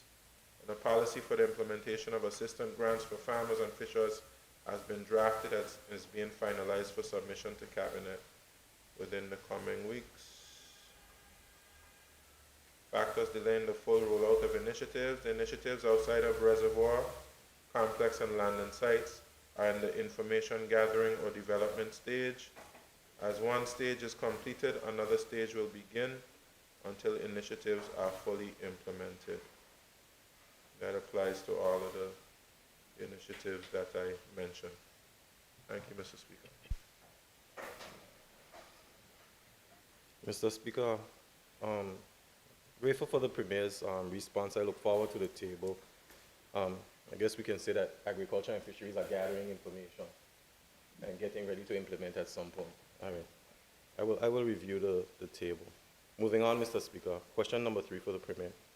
Mr. Speaker, could the Premier and Minister of Finance with responsibility for agriculture please tell this Honorable House what, if any, funds have been allocated in the 2024 and 2025 budget to implement road access, initiate fencing and distribution of lots on Anigada and Vojingara for agricultural use?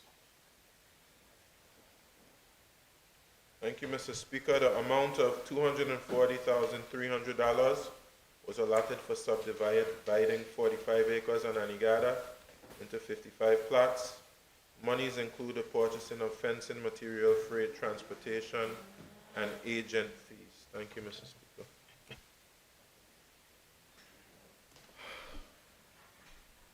Mr. Speaker, I thank the Premier for the information. I will move on. Question number 4.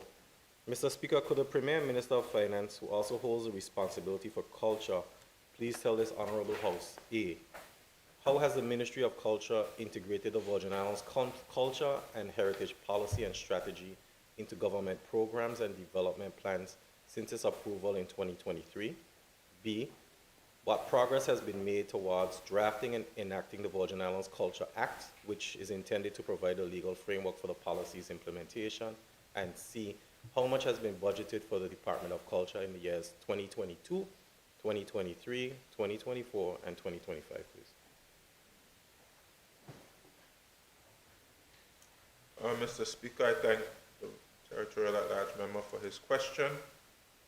Mr. Speaker, since the approval of the Virgin Islands Culture and Heritage Policy and Strategy in 2023, the ministry responsible for culture has been diligent in integrating its principles and objectives into various layers of government operations and development initiatives. Mr. Speaker, the policy has been formally translated and embedded into the strategic work plans of both the Ministry and the Department of Culture. Officers' duties and deliverables are now directly aligned with the complete and phased implementation of the policy, ensuring that culture and heritage are not just aspirational ideals, but operational mandates within our public service framework. In reviewing the work plan, I have asked for the development of a matrix which will map each objective and tangible output to a specific timeline and entity responsible for execution. It is a big policy and therefore it will require time, resources, and collective will to achieve its actualization. Thus far, only some aspects of the policy are being worked on, but it is our ambition to see significant activity in all aspects of the policy. One significant partner in this ongoing integration has been the Virgin Islands Festival and Fairs Committee. The committee has supported the artistic development of the Virgin Islands creatives through grant sponsorships, providing tangible assistance that has directly contributed to their growth and exposure. Furthermore, Madam Speaker, the VIFFC itself is undergoing a critical transformation. The Virgin Islands Festival and Fairs Act, which governs the committee, is in the process of being amended. This amendment will not only restructure the committee into a fully functioning and accountable board, but will also embed the objectives of the culture and heritage policy within its legislative framework. This will ensure that future decisions and programs by the VIFFC are driven by the broader cultural vision of this government. In the area of tourism, the policy has been integrated into the ongoing development of a national tourism policy, where culture was a key area of stakeholder consultation. The emphasis placed on cultural identity and heritage as economic drivers is now shaping the way we market and deliver the Virgin Islands experience to both residents and visitors. Madam Speaker, this integration has not been theoretical alone. We are actively executing community-based initiatives such as workshops, classes, and interactive showcases. These span photography, poetry, museum studies, and various other forms of artistic expression. These initiatives not only enrich our cultural landscape, but build capacity and create pathways for professional development among our artists. Entities such as the BVI Tourist Board and VIFFC continue to collaborate in the promotion and advancement of our local artists.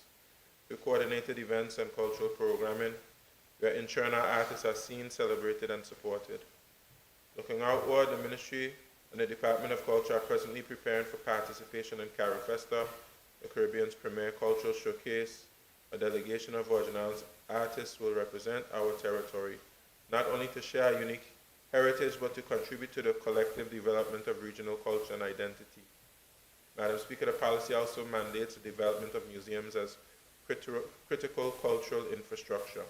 I'm pleased to report that a museum policy is currently in its draft stage and is advancing toward the next phase of consultation and implementation.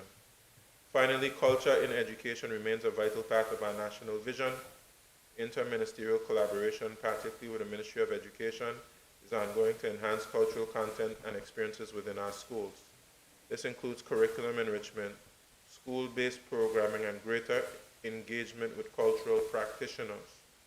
Madam Speaker, I wish to reiterate that the government is not only committed to preserving and celebrating our culture, but to embedding it as a living, functional, and developmental component of national life. Madam Speaker, indeed, Cabinet agreed some time ago that a Culture Act be drafted in alignment with one of the strategies presented in the Virgin Islands Culture and Heritage Policy and Strategy 2023 to 2028. We are currently reviewing the aspects of the policy that should be enshrined in legislation. Once that process is completed, we can provide drafting instructions to the Attorney General's chambers. In the meantime, Madam Speaker, the Ministry responsible for culture is actively working on a number of supporting policies and structural frameworks that will form the foundation for the eventual legislation. These include areas such as museum development, cultural preservation, and the governance and coordination of cultural institutions. Each of these components must be properly established in order to inform the drafting of legislation. The foundational work is crucial, Madam Speaker, because it ensures that the Act will not simply be symbolic, but a functional legal framework that supports institutional development, empowers cultural practitioners, and secures cultural rights across the Virgin Islands. It is the Ministry's intention, barring unforeseen delays, to have a draft of the Culture Act prepared by June 2026. This timeline allows for continued stakeholder consultation, policy alignment, and interministerial collaboration, all of which are necessary to ensure that the legislation reflects the values, needs, and aspirations of the Virgin Islands people. Madam Speaker, the government remains committed to the development and protection of our cultural heritage, and we view the Culture Act as a landmark piece of legislation in that effort. Madam Speaker, the budget is aggregated to reflect what was VIFFC and the Department of Culture.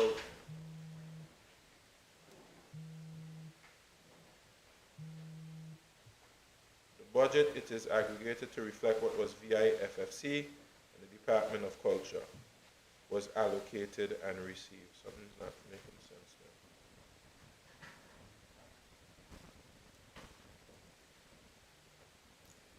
2022, $880,500. 2023, $1,658,000.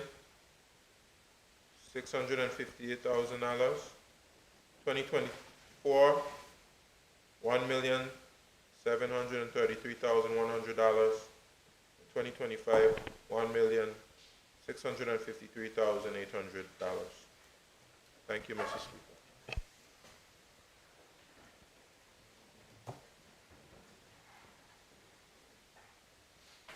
Mr. Speaker, I thank the Premier for his response.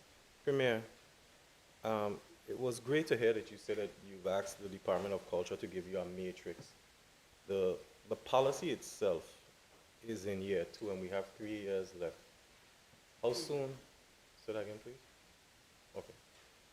How soon do you think we'll be able to get some data from the matrix once it's put together? Mr. Speaker, it would be a point of emphasis for me. Of course, as the territorial at-large member has mentioned, we put quite a lot of work into the formulation of this policy. We're in year 2. I'm not satisfied that we've made sufficient progress in terms of implementation, but it is a big document. One thing I'm going to mandate of the permanent secretary and the supporting staff is to put a structure in place to really prioritize certain elements of the policy. We wouldn't be able to do everything, and we may have to review the timelines for the strategy.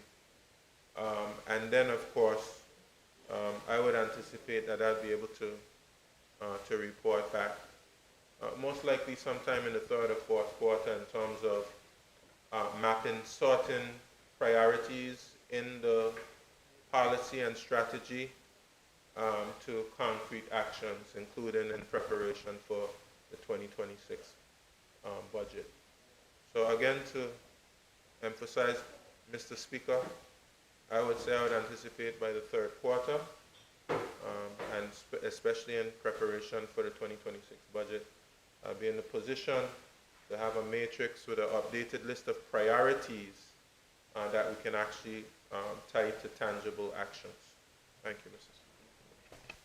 Speaker. Mr. Speaker, I thank the Premier. Just one more follow-up question. Premier, you mentioned cultural activities and you mentioned a group of persons in our community that we dub now, and internationally we dub them as creatives.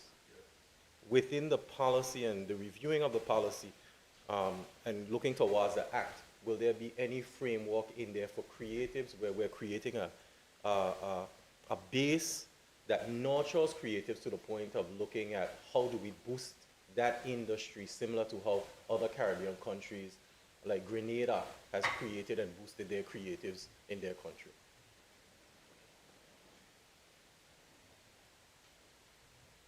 Mr. Speaker, that is absolutely a priority in terms of having a supporting infrastructure for the development and growth of those persons interested in the creative industries. Of course, the Department of Culture will have a key role in that, but not just the Department of Culture. As is envisioned in the policy and strategy, we want to appoint national directors in particular areas, dance, theater, even having a quote-unquote national choir, etc. Those are things that we're looking to get rolled out as early as 2020, 2026. But we're looking at a supportive infrastructure that can offer workshops to creatives, also grants. And also we want to work on having more platforms so creatives can display their work, whether through soon to be developed national gallery for those persons who are artists, etc., exhibitions, being able to have the work of persons who are in literature published. We have a literary fest now as well, where we partner with HLSCC, where persons who are creative in the literary space can display their work, and a series of festivals and different types of festivals that we would like to put on so persons can display their work. But and that's perhaps all I'll say about that now, but there's quite a lot of other things because, of course, a big part of the policy is dedicated to the creative arts. The other aspect of it would be the tangible and intangible heritage and also the cultural education. But all of them kind of have some overlap among all of them. Thank you, Mr. Speaker. Mr. Speaker, I thank the Premier. I was part of the focus group when this policy was being brought to the public, so that's why I have an interest in it. And Premier, let's dig deeper with the creatives. Let's look at tax breaks and other things for them, because this is a group of people who are starting out in something and they need to have some consideration, okay? My last question for the Premier, Mr. Speaker. Mr. Speaker, could the Honorable Premier Minister for Finance please provide this Honorable House with detailed information on the amounts budgeted for civil works allocated to territorial at-large representatives in the fiscal years 2022, 2023, 2024, and 2025. Specifically, the Minister is asked to outline the budgetary figures for each year and explain any significant changes or trends observed over this period. Thank you. Thank you, Mr. Speaker. Mr. Speaker, for the fiscal year 2022, 2023, and 2025, no budget was allocated to the civil works to the territorial at-large representatives. However, in 2024, the allotment given to territorial at-large members for civil works was in the amount of $10,000 each per territorial at-large representative. In 2024, the overall budget was $40,000. Thank you, Mr. Speaker. Mr. Speaker, there are 4 of us in here that are territorial representatives. Premier, could you please inform this Honorable House how much is given to the district reps for civil works, please? Mr. Speaker, if I remember correctly, each year, each district, I wouldn't put it necessarily as district reps, because of course it is for the districts themselves, but it's managed under the Ministry of Communications and Works.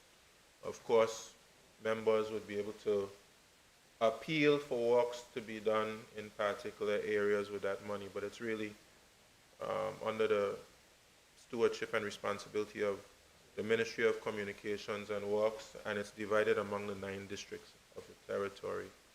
And if I recall correctly, I think it's somewhere around $200,000 per district. Thank you, Mr. Speaker. Mr. Speaker, I thank the Premier. So $200,000 per district, not the rep. So that, if my math is correct, that's about $1.8 million versus the 4 territorial representatives who got $40,000, which we share among the 4 of us. Premier, that's unacceptable. I have argued about this in standing finance. I have asked about it over and over again. I heard you speaking about a SAP, so my follow-up question and final one is, can the territorial representatives in this House of Assembly expect to see something in the SAP coming and something in the budget for next year? Thank you. Mr. Speaker, the concept of at-large members receiving civil works is a new one.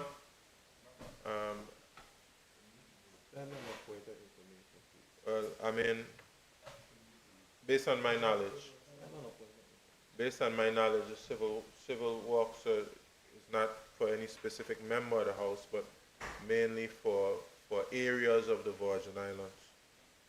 But certainly, you know, the House has to collectively pass any budget. And when we go through standing finance, I would expect the member to advocate for what he would like to see in the budget, and we would go through the particular process, because on my own, of course, I cannot pass any budgets. But yes, we have a SAP, and I would encourage members to advocate for what it is they want in the SAP when it comes to the House. Thank you, Mr. Speaker. Mr. Speaker, I thank the Premier. I have advocated in this House. I will continue to advocate. And the Premier, I appreciate his statement that it was done for representatives in the House, and there are 9 districts. Well, Mr. Speaker, you would understand that 4 of us in here were elected at large by the entire territory.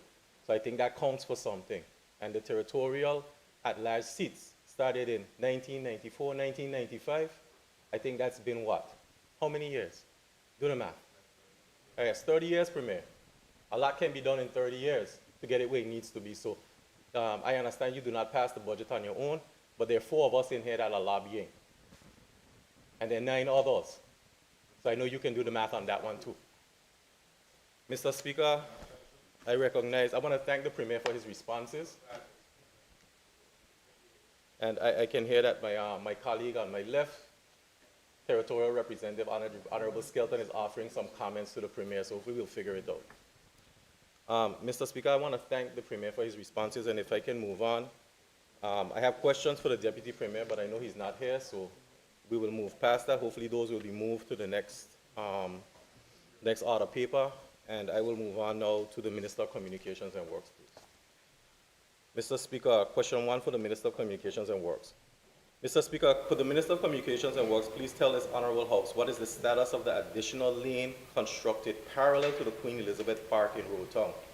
What is the expected date of completion of the project, and what is the total cost of the works completed, please?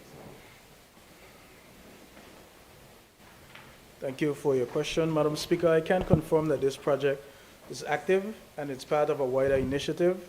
The project was halted due to concerns about the road base potentially being compromised and subsequently affecting the integrity of the asphalt lane. The issues included a broken water line, a high utility lines that impacted the base that was recently laid. There were also issues with achieving adequate depth with the layering of the subbase and base material due to the high water table in the area. The project is part of the broader works for the 9 miles of asphalt road paving from Western Ferry to Rotown Ferry Terminal.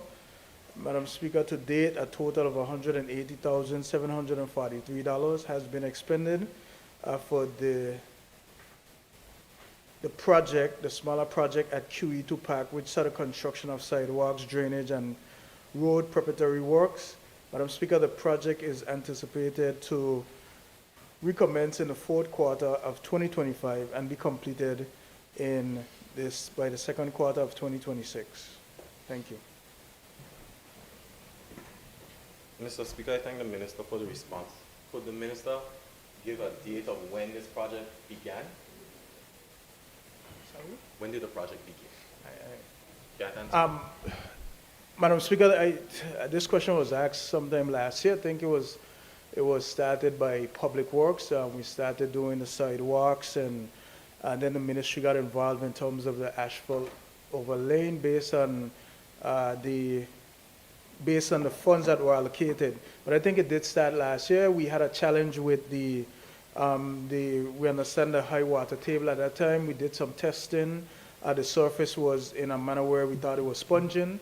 We did our tests afterwards, and we realized that it was from the leaking water pipe, and hence we'll be completing it with the comprehensive work from the asphalting that will be done from Ferry Terminal to Ferry Terminal Western to Rotown. Mr. Speaker, Minister, so this project now, Mr. Speaker, falls under the infrastructure or the spending allocated to the $100 million loan? Mr. Speaker, the project will be included in the asphalt overlaying that would encompass the area. Mr. Speaker, I thank the Minister for that response. Question number 2. Mr. Speaker, could the Honorable Minister of Communications and Works kindly update this Honorable House on the progress of the resurfacing project for the Seacouls Bay roadway, specifically the stretch from Sills Dry Goods Store to Nanny Key? Additionally, could the Minister provide details on the total expenditure incurred for the roadworks in this area from January 2024 to present date? Mr. Speaker, in mid-2024, Public Works Department began efforts to alleviate the long-standing challenges faced by motorists in this area. The initial plan involved milling the existing asphalt surface and resurfacing it with new material to enhance the driving experience. However, upon removal of the asphalt, it became evident that the underlying road base was unstable due to the age and deterioration. This discovery necessitated a more comprehensive design and construction approach. At that time, there was no loan funding facility available, which posed a significant financial challenge. Nonetheless, with the limited resources at our disposal, we initiated several critical processes to address the most pressing issues. First, in two areas particularly affected by substantial water runoff, where erosions had severely damaged the previous asphalt surface, contracts were issued that undertook full reconstruction of the roadway using reinforced concrete. This was done to enhance the durability and resilience of the road in those vulnerable sections.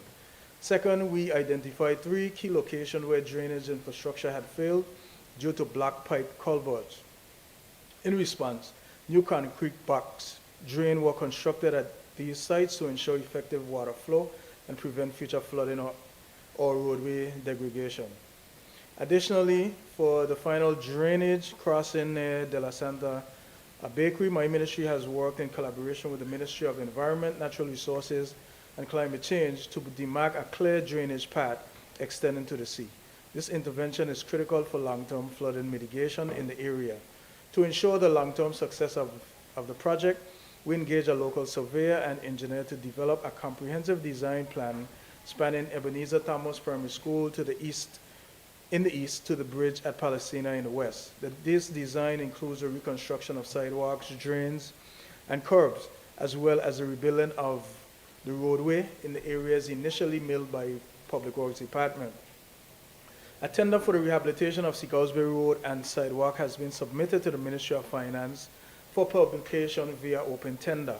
Madam Speaker, I wish to inform this Honorable House that the total expenditure incurred on this project from January 2024 to present, inclusive of all works completed and related surveying and engineering services, amounts to $208,380.13. Thank you. Mr. Speaker, I thank the Minister for that response. But Minister,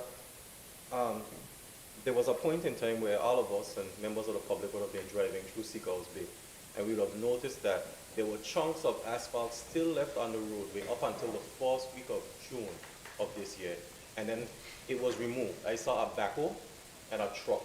The backhoe scraping it up and dropping it in the truck. Why was this not done before?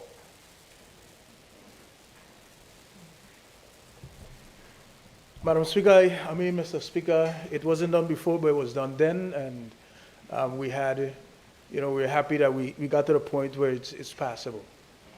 Mr. Speaker, I appreciate the Minister's response, but you said, the Minister did say that there was not enough funding and everything, but if Public Works did it, then it was done by Public Works, truck and backhoe. I noticed that it was done after I submitted my question, so I'm just curious, what changed? Thank you, Mr. Speaker. I don't know if funding had anything to do with it because Public Works was the one who initially milled it. The roadway is still not resurfaced. We had challenges with the milling machine at one stage, and then we realized that the guys realized that the backhoe could take up the existing asphalt, and that was done. In terms of the question and when it was done, I can't put them together or say when it took place. Thank you. Mr. Speaker, I thank the Minister. I have the pictures because I saw with my own 2 eyes driving through the district. All right, I thank you. Moving on. Mr. Speaker, question number 3 for the Minister. Mr. Speaker, could the Minister of Communications and Works please inform this Honorable House as to why the bids received for the West End Ferry Terminal project significantly exceeded the original budget of $15 million, with submissions reaching approximately $64 million and $94 million. Furthermore, can the Minister provide details on the factors contributing to these high costs and outline the steps being taken to address this disparity and ensure the project remains financially sustainable?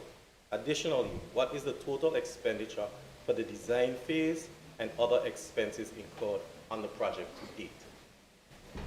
Mr. Speaker, on Friday, 14 February 2025, the Virgin Islands Recovery and Development Agency opened the financial proposals for the construction of the Western Ferry Terminal and its temporary facility. 2 bids were received. approximately $64 million and $94 million respectively, both significantly exceeding the project's construction budget of $15.5 million. This considerable disparity highlights a fundamental misalignment between the original planning assumptions and current market realities. According to the project consultant, Inros Lackner, several key factors contributed to the variance between the budget and actual bids.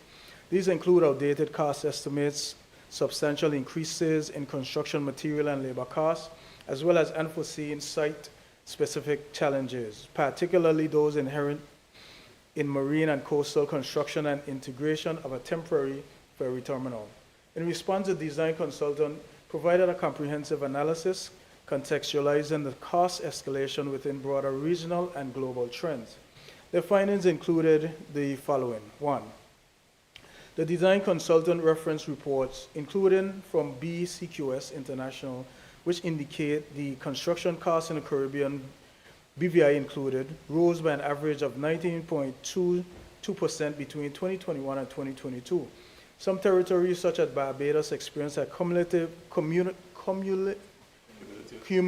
increase of 16% over 2 years, with a further rise of 8.35% in 2023-2024. These increases stemmed from global supply chain disruptions, inflationary pressures, and regional economic conditions. Number 2, estimated cost increases in the BVI. Applying these regional trends, the design consultant estimated the construction costs in the Virgin Islands rose by approximately 25 to 35% between 2021 and April 2025. This compounded increase was used to justify the variance between the original 2021 estimates and current market pricing. Historical estimates and market adjustments.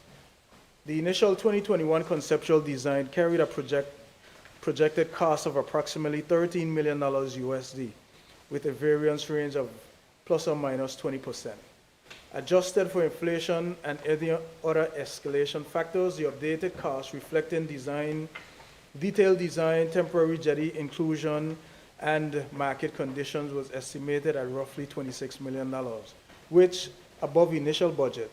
While above initial budgets, the cost was presented by the design consultant as a realistic and reasonable projection. Use of market data, number 4. To validate the updated estimates, the design consultant employed data from regional market analysis and reputable construction industry reports, reinforcing the credibility of the revised cost figure. Following the bid openings, the RDA and my ministry initiated a thorough review of the project to ensure that the core objective, restoring a modern, functional port of entry in West End, can still be achieved in a responsible and cost-effective manner. In light of the unexpectedly high bids, a formal request was submitted by the RDA, subsequently approved by the Caribbean Development Bank, to cancel and relaunch the procurement process. As honorable members are aware, this project is funded through the Rehabilitation and Reconstruction Loan extended by the CDB to the government of the Virgin Islands. Madam Speaker, it is now evident that a rescoping of the project is necessary. This will allow us to realign the project with available resources, ensure affordability, and adopt a more sustainable approach to infrastructure development in the territory. To date, a total of $669,231 has been expended on the Western Ferry Terminal project. This includes $297,409 for geotechnical investigations, $76,295 for seabed surveys, environmental and social management plans, and pursuit of LEED certification, $295,546 for detailed design services. As we move into the next phase of the project, Madam Speaker, Mr. Speaker, the information gathered through these investigation, surveys, and design work will inform the revised project scope. There is a scheduled meeting with the RDA to review the project scope with a view towards refining the designs towards a cost-effective and high-quality outcome for the people of the Virgin Islands. Thank you. Mr. Speaker, I thank the Minister for the response. Minister, so $669,000 we've spent, and we're going back to start over. Does that mean the design is completely scrapped? Mr. Speaker, it's either that we carry on with the bids that were received, 95 million, 62 million and 64 million and 94 million. So obviously the designs must be redone as we revise the scope. What we can use is some of the geotechnical investigation and the surveys to work to revise the scope.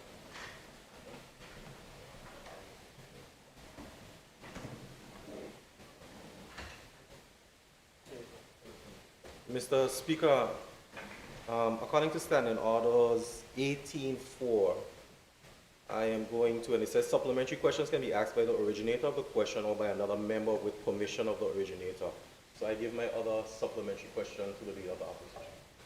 You may proceed. Thank you, Mr. Speaker.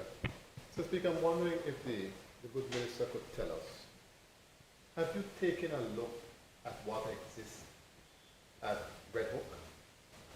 We need nothing more at West End than what is at Red Hook, and it doesn't cost anyway, even close to the $15 million that you have originally, let alone 90 how much million dollars. Have you taken a look at that, Minister? Thank you for the supplemental tag team question there. I have taken a look at it, Mr. Speaker. Right now, I think Red Hook is working to redesign their facility because it is not compliant with the domestic and international travel. Hence, we were trying to get ahead of that. It makes no sense that we do what they have where we are trying to get to be ISP compliant. So that is something that we have looked at, and that was a question I answered here before. I think you were the same one that asked it, pertaining to the same Red Hook ferry. Madam Speaker, Mr. Speaker, Remember, that's the second. that was the second one? Yes. That's the follow-up before? Yes, Okay. correct. Thank you. Mr. Speaker, I want to thank the Minister for his responses, and I hope that we can get better value for money, because $669,000 is a lot of money. Mr. Speaker, my questions for the Minister of Health and the Minister of Education, I will wait and see if they happen to arrive today. All right? Thank you. Thank you. Given the absence of the respective ministers, That's a question. I now call upon. Sorry. Oh, I'm sorry. Apologies, Mr. Speaker. Thank you to my colleagues. Final question, number 4. Mr. Speaker, could the Honorable Minister for Communications and Works kindly provide this Honorable House with a comprehensive update on the current structural integrity of all reservoirs located on Tortola and Virgin Gorda? Specifically, can the Minister inform and provide this House with any recent inspections or assessments conducted, the findings of such evaluations, and any other identified risks or maintenance needs? Furthermore, what plans or measures are in place to ensure the continued safety, reliability, and sustainability of these critical water storage facilities for the communities that they serve? Thank you, Mr. Speaker. I thank the honorable member for the question. I want to begin by expressing my sincere understanding of the concerns raised regarding the condition and safety of our reservoirs across the Virgin Islands. These facilities are not just pieces of infrastructure, they are lifelines for our communities. I acknowledge the frustration and anxiety that many residents have felt due to unreliable water supply, particularly when concerns about the structural integrity of our reservoirs remain unresolved. I'd like to provide this Honorable House with a comprehensive update regarding the structural integrity of all the reservoirs situated at Tortola and Virgin Gorda. As we are aware, the total number of reservoirs on these islands are 9, with 3 having been fully rebuilt during 2019 and 2021. Those reservoirs were Longbush, Giant Hill, and Carrot Bay. Mr. Speaker, the Ministry through the Water and Sewage Department have been actively working to assess and address these issues.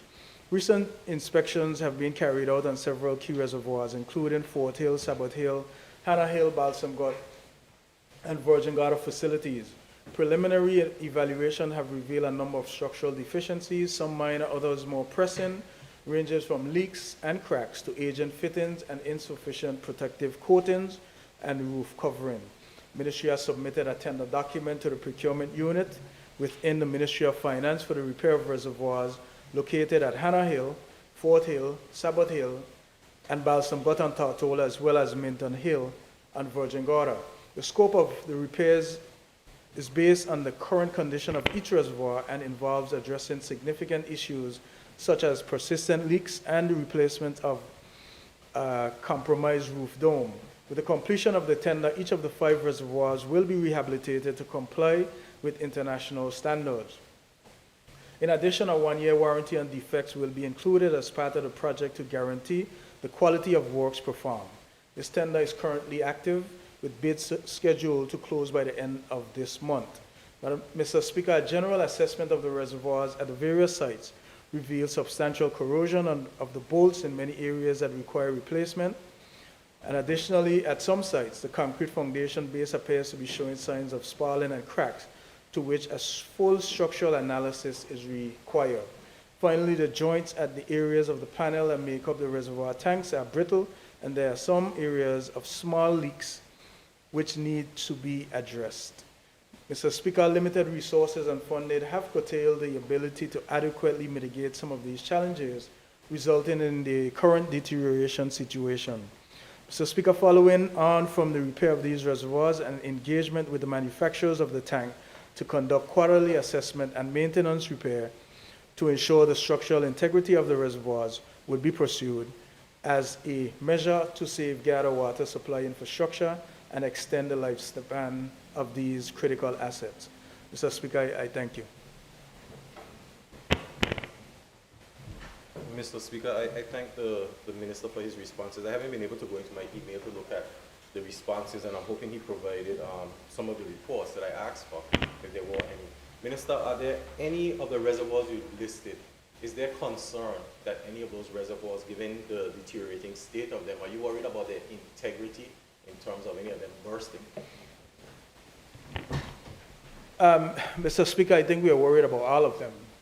Hence, we prioritize funding so that we can repair all 5 of them at the same time based on whatever their situation is at the time. I know we were able to do some remedial work at Fort Hill just the other day to stop some of the extensive leaking there. That is just a stopgap until we are able to complete the tender process so that we can do those repairs. So, as I mentioned, based on the allocated funds, we were able to repair and totally rebuild 3 of those reservoirs, and we are working to address the remainder in this territory. Mr. Speaker, I thank the Minister. One more follow-up. Minister, you spoke about the dome on some of them being repaired. I was able to go and visit almost all of these because I can just walk in. Anyone can walk in. With the dome some of them needing repairing on the dome, is that not further concern because of perhaps tampering? Thank you for that follow-up. The dome to be replaced is just on one. That's on Minton Hill. The access to the other reservoirs is something that we are addressing right now to just have them locked and secured. Those that are, those that are accessible like that. Mr. Speaker, I thank the Minister for his responses. I do hope they look into the security at the reservoirs, and I thank you. Thank you, Honourable Member. Given the absence of the other ministers, I now call upon the clerk.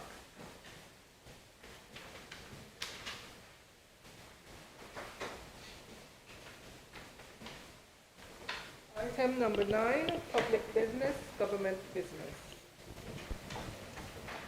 I call upon the Premier. Thank you, Mr. Speaker. Mr. Speaker, I move a motion for the withdrawal from our order paper of the Magistrates Code of Procedure Amendment Bill 2025. Mr. Speaker, we have some areas that we would like to look at, and we can bring it back at a subsequent sitting. Thank you, Mr. Speaker. Mr. Speaker, I rise to second that motion. It has been moved and seconded the leave be granted to withdraw Magistrates Code Procedure Amendment Bill 2025. Those in favor? Those against? The item is now removed from the order paper. I call upon the Premier.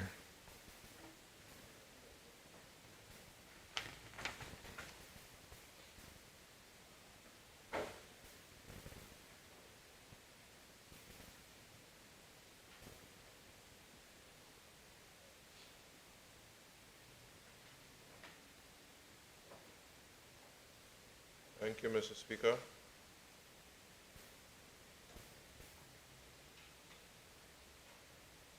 Mr. Speaker, I move that the bill shortly entitled Labor Code Validation of Labor Inspections Bill 2025 be read a second time. And I will give a short statement on this bill.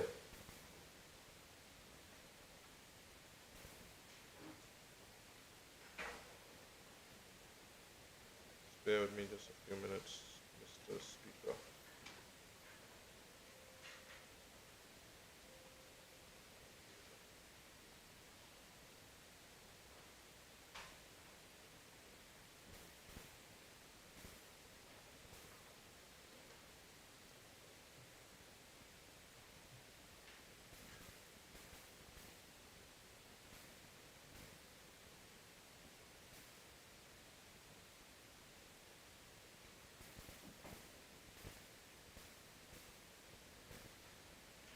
Mr. Speaker,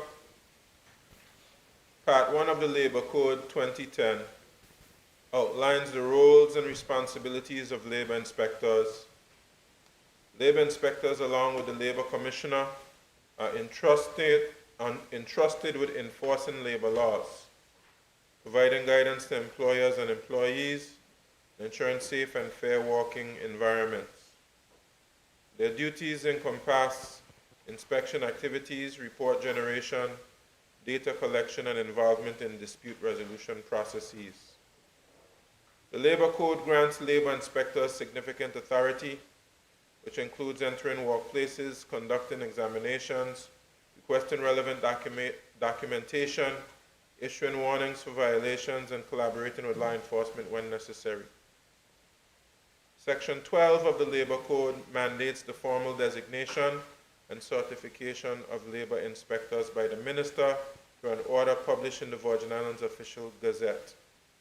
The code further requires that inspectors be issued a certificate of appointment, which serves as official proof of an inspector's authority. While the code allows for the labor inspectors to be appointed, the lack of regulations at that time prevented the minister from officially appointing labor inspectors. The Labor Code Appointment of Labor Inspectors Regulations 2025, however, now enables the minister to officially appoint qualified and certified labor inspectors. Madam Speaker, the Labor Code Validation of Labor Inspectors Bill 2025 seeks to regularize all inspections that were conducted since the 4th October 2010. By the passage of this bill, all inspections that were conducted since the 4th October 2010 would be deemed to have been validly conducted, as they would have been if the public officers were designated as labor inspectors and furnished with certificates of appointment in accordance with Section 12 of the Labor Code 2010. This bill is another step in the formalization of the work that has been conducted in the territory by the Department of Labor and Workforce Development.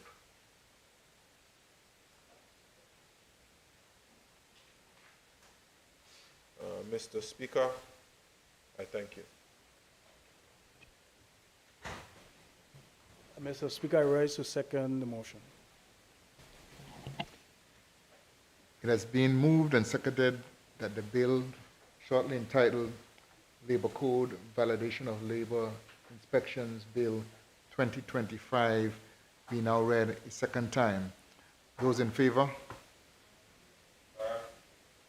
Those against? I call upon the clerk to read the bill a second time. This bill may be cited as Labor Code Validation of Labor Inspections Bill 2025.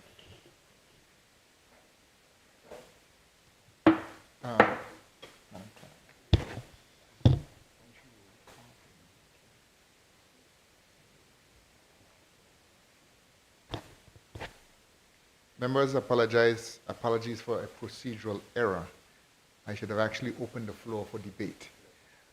So now I do open the floor for debate and invite members who so wish to debate this bill. Call upon the Leader of the Opposition. Thank you very much, Mr. Speaker. It's a short bill, but I want to make a few quick points, one on the bill itself and then one on matters surrounding labor, since it's a labor bill that's before us. Madam Speaker, Mr. Speaker, and this is not an indictment on any government at all, because both governments in the past are guilty of this. Our job as legislators is to pass laws for the good governance of the country. And when we pass those laws in the House of Assembly, then it is for the executive, those members of the executive, to give effect to the laws that were passed. In this case, the Labor Code called for inspectors to be put in place. And this substantive legislation was passed in 2010. We are now in 2025, 15 years later, spanning 2 administrations. And we have not done the very things that we ourselves in this House asked to be done. And we have to get away from that practice. I see there's another bill that will come that has the same implications. We have to do better. If we are making laws in this country and we're saying to citizens, you must follow the law, and these are the punishments and so forth if you don't follow the law, then we have to also lead by example. When we pass the laws and the imperatives are given to get the things done, for God in heaven's sake, get the things done. Then we come back now, we haven't done the things that we were supposed to do, at least the executive branch, and then now we come back and pass another law to say, which is what we're doing, notwithstanding the fact that we didn't do what we were supposed to do, and we do the wrong thing, we're now saying that we're going to come back with a bill because we're wrong, but we still double right. Because we can now come back and make a law to cure something that we should have done before. We have to learn, lead by example and do better. And that's for all of us. NDP, VIP, whichever ones were there from 2010, responsible for this. If we're supposed to put the labor inspectors in place, put the labor inspectors in place. If you were to send somebody, and what we're trying to do is to cure what would have happened from before.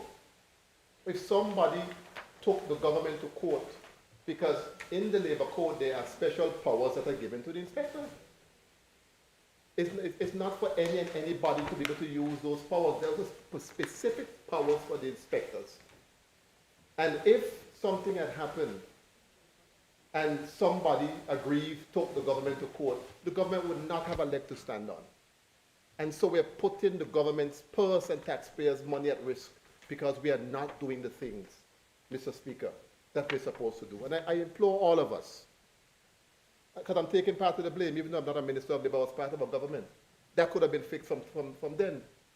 Let us try to do better and make sure that when we pass the laws in this House, that we also follow the laws. The other point, Madam Speaker, Mr. Speaker, I want to make very quickly is a recent change that was made in labor, this labor management system that we have. I understand and I applaud whoever was the brainchild of it that you want to, bring certain things in an electronic way and so on. But at the same time, we have to understand and bear in mind some of the practicalities of the BVI and some of the difficulties, Mr. Speaker, that businesses are facing. If you have a new work permit now, apparently, you have to, the employer has to pay for the permit. That is the position now. The employer must pay for the permit first for a new work permit. That was not the case before.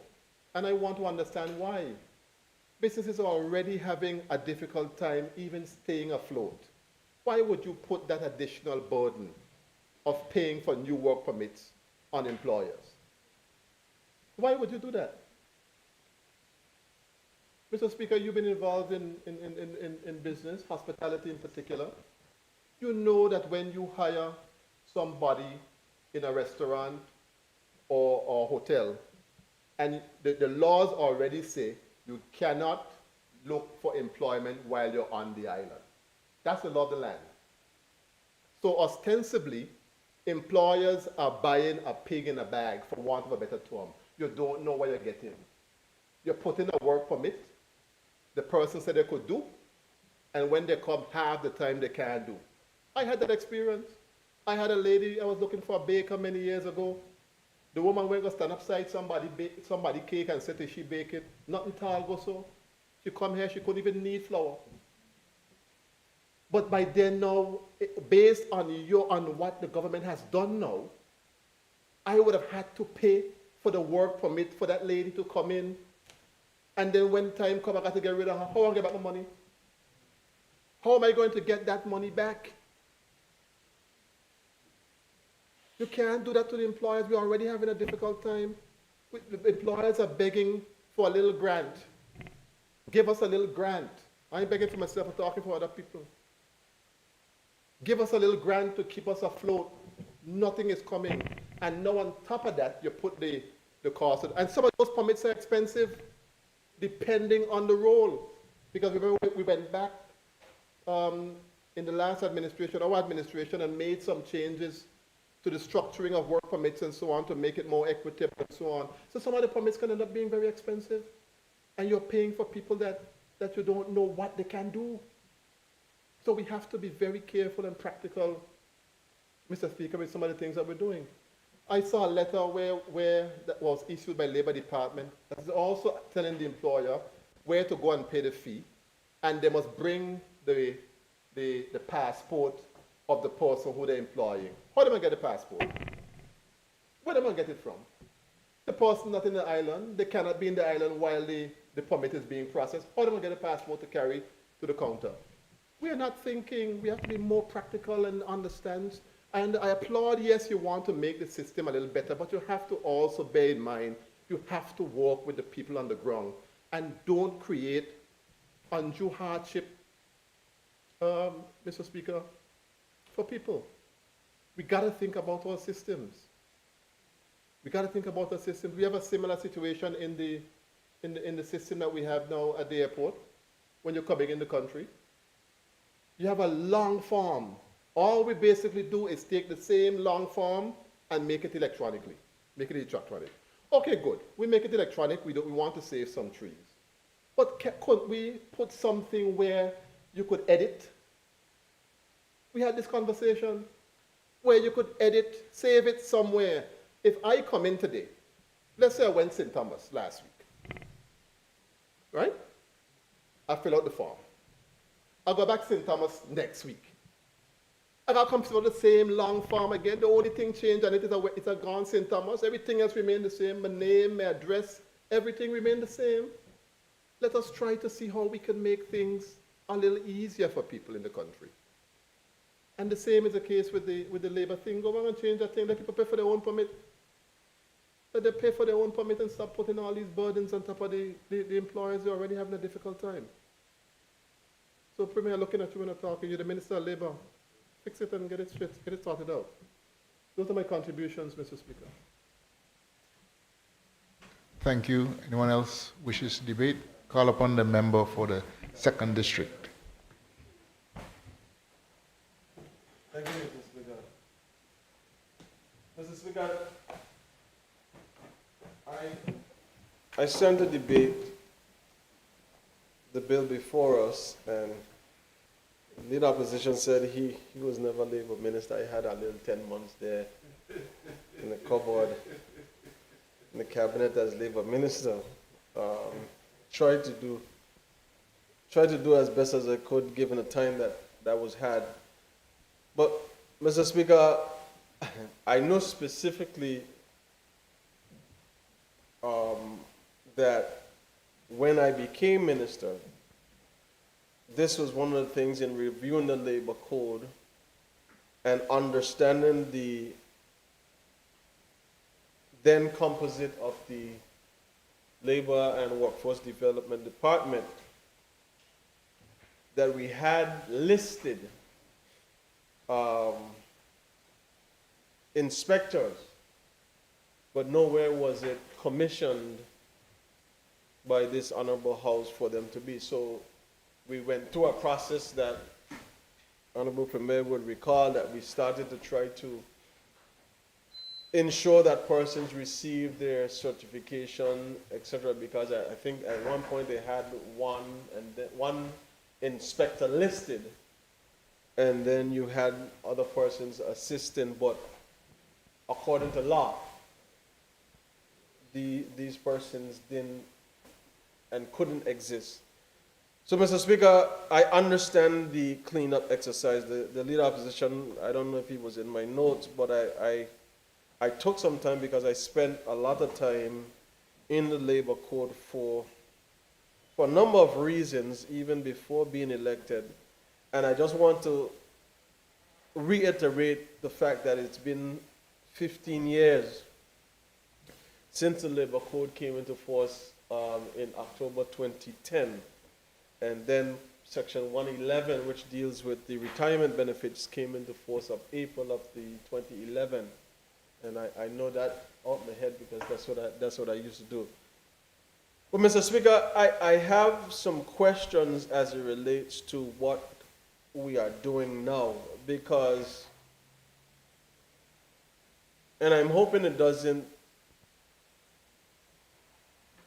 cause any consternation, but, Madam Speaker, Mr. Speaker, sorry, I can't look at you, sir, my dead cousin. If we are now, let's just say, your business, Mr. Speaker,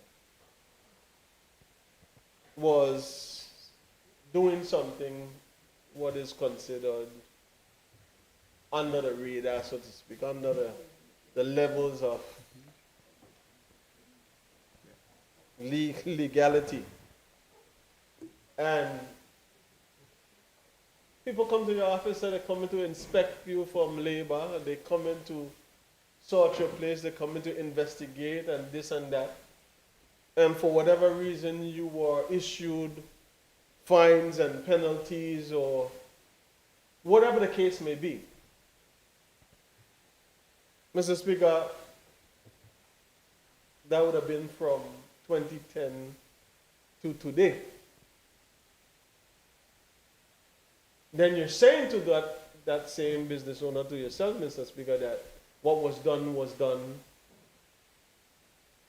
incorrectly, or it's invalid because these inspectors were not commissioned according to this code. And Mr. Speaker, when going through this, as short as this bill is, it covers basically sections 13 through 17, which basically deals with the duties and responsibilities of an inspector, what they should be responsible for, who's qualified to be an inspector, etc., and what duties they're expected to carry out, and then the reporting aspects. That's what 13 to 17 basically covers. But then going back to 12, Mr. Speaker, it then prompted me to go back in my mind, and I pulled up some notes that I would have made back in 2022 regarding this very same labor code that I believe, Mr. Speaker, we should have, Honorable Premier, ensure that we were looking at this bill a little bit more closely and in depth. One of the things in the Labor Code, Mr. Speaker, it says that this code is supposed to have an annual review from 2010. In section, coming out to the ending section, it speaks about 178. It mandates, Madam Speaker, in section 178, that the Labor Commissioner is to prepare annual reports, and 178 mandates an annual review of all international migration policy for employment, which basically covers the scope of this entire code. I know when I was there in 2022, the Premier is there now in 2025, none was ever done. And I believe, Madam Speaker, Mr. Speaker, because of where we are from the time this code came into place, and this code came into place even after a lot of changes would have been made in the workforce of this territory. When it came into force, it was trying to catch up, and even in some places be a little bit more forward thinking in what exists in the workforce market. But now we are 15 years behind again. And this code in a lot of areas, because I remember one of the consultancies or public meetings that we went to, I think the minister at that time would have been the late Honorable Omar Hajj, who would have introduced this bill. It was between the financial services industry, the money services business, and I think the legal profession. A lot of the complaints that it was heavily leaned towards the employees and not necessarily for the benefit of the employers. That benefit, Madam Speaker, or that balance needs to be looked at, because you come forward 15 years, a lot of dynamics has changed within the territory of these Virgin Islands. So while, Premier, we're looking at just qualifying or ratifying the certifications that have been given now to the inspection officers, I think the aspects of the bill that it relates to the workforce and the ability for the employees in the Labor and Workforce Management Office Department, they're able to function properly, because I could go into a whole lot of it that I won't go into the details, but even to the point of when you have a complaint, before it goes to your, I'm trying to get the name of the officers. When you have a complaint against your officer, against your employer, and you report it to dispute officer, to Mr. Davis and his team and Mr. Colwood and them. And then if nothing is done, it has to go back to the Labor Commissioner, and the Labor Commissioner cannot solve it, and it goes back to the ministry. And if it can't be solved from the ministry under the minister, it goes to the arbitration. That's something that, again, for people getting, because, Mr. Speaker, I was there for only 10 months and reviewed files and cases that would have been sitting there for some years before, where the persons who filed complaints of grievances with their employer were no longer employed, on their work permit, and had to leave the country. Nothing was resolved, but the complaints could have been valid. So the processes of it, Mr. Speaker, I believe needs to be reviewed. And and also, while looking at it,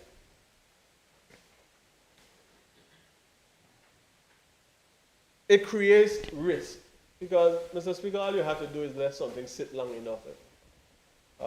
People will find a way to use it to their benefit.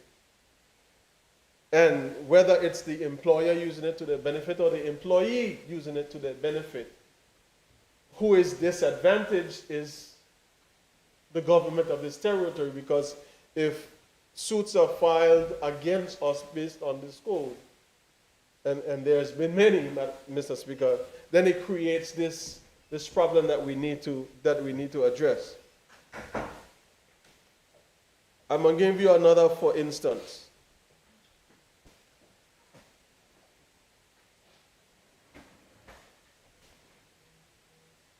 The fact that the same disputes take so long, that it goes through the process of the tribunal. I said arbitration, but the tribunal. And sometimes it's never completed. Mr. Speaker, what then would give the public, whether on the employer side or the employee side, any confidence that this would work? Because it's taken so long for anything to happen. And on the flip side, where the persons who are aggrieved leave the territory, the BVI is supposed to be someplace that we hold at high esteem. So if I am now having this reputational damage that, I had a thing with this employer or this employee and they're not doing well, and I had a complaint and the labor department was not helpful, and these are things that we have to ensure that the labor code is strengthened to help the Labor and Workforce Development Department to be strengthened to be able to execute their duties. Because in the Labor Code, Mr. Speaker, of 2010, I want to make sure I don't misquote. I think there's 188 sections in this code. The document is 109 pages. And it covers everything from safety and security. It covers everything to rights. It covers all the way down to retirement benefits. So there's every aspect of the workforce that persons are supposed to, both employers and employees are supposed to be able to turn to for their support and ensure that the employees are abiding by it and the employers are abiding by it. But Mr. Speaker, it also creates an avenue that the minister is not bogged down with dealing with labor-related matters. When I was there, Mr. Speaker, the only thing that was on my mind as it related to the Labor Department was not becoming the work permit minister. Because that's the only complaint that that was the main complaint that you were in. Work permits take forever and a day, work permits take forever and a day, and it's work permit, and that was the biggest nightmare. But Mr. Speaker, the Labor Commissioner, if you look at the functions of the Labor Commissioner under this very code, is supposed to be doing some heavy lifting, not stamping work permits. The Labor Commissioner is supposed to be in a position based on the 2010 code that he or she is going around the territory and ensuring that they are developing additional policies to present to the minister responsible for further development, future employment, and corrective measures for what exists in the workforce. And without that review, Mr. Speaker, for some 15 years, we're setting ourselves a little further back. Premier, I'm hoping that a team could be set in place and the code of 2010 sets out who's supposed to be doing this review. The commissioner is supposed to set a team of persons to do the review and have, or whether it's the author of the original code, I think he was from, I can't remember his name now, I think he was from Trinidad. I met him a couple times. But there's enough information, there's enough data, there's enough persons within the territory, the workforce of the territory from the different sectors that we could pull on to see how we could continue to improve the systems that exist. So, Mr. Speaker, I am not against ensuring that these officers in the inspections are now qualified, so to speak, to do the job that they're supposed to do. But I want to ensure that we're not just strengthening one thing and then you're leaving another loophole that we're going to find ourselves in trouble with, because we might not be able to get as far as we may get with this one. And Mr. Speaker, the final thing that I will touch on is as it relates to Section 111 of the original code. I know we're not there, but I'm drawing reference to what needed to happen. Section 111 of the Labor Code 2010 speaks to employers being mandated to put in place a retirement benefit structure for their employees. Now, Mr. Speaker, in 2010, when I was in the private sector doing pension management and investments, together with the other persons who are in the field now, we enjoyed this clause because it was a way for us to go and market to persons to put in place a pension or retirement benefits plan. But Section 111 is a mandatory provision that is supposed to have persons from the Labor and Workforce Department going on to ensure that persons around the territory, businesses around the territory are compliant. 2010, I believe the economy and business as we know it, if I look at it now compared to what's happening in 2025, businesses were booming and thriving. We were coming off the heels of the 2009, what was it called? The real estate crisis in the United States in 2008, 2009. So people were bouncing back. And some were able to afford it. Now you have businesses, Mr. Speaker, suffering to even be able to afford certain benefits for their employees, or even meet the requirements to provide properly for their families. But we have this in place. And I'm drawing that reference, Mr. Speaker, not to say I'm putting an extra burden on any of the business owners or businesses in the territory, but this is a benefit that exists in the law of 2010. It was extended to April of 2011 to give persons the chance to understand. I don't know, Mr. Speaker, because I would have left that industry in 2013, but I don't know where we are in terms of businesses providing these retirement benefits for their employees. What I would say is that in the absence of them being compliant with the law as it is, the burden falls back on the government system. Because if persons don't have enough outside of their social security benefits that they will have if they're making contributions, and the government says you are mandated to put this in place for your employees at the time of their retirement so that they can have something to walk away, and you don't, then those persons are going to end up in the system seeking assistance. So it's going to be a continuous burden. So I'm just drawing the reference, Mr. Speaker, on that aspect to just show there are many other areas.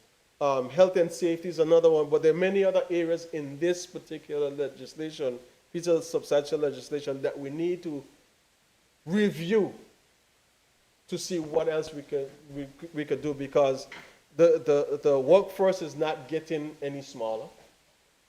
More and more businesses are being created, but we are in graduation season, Mr. Speaker, and more of our young people are seeking employment.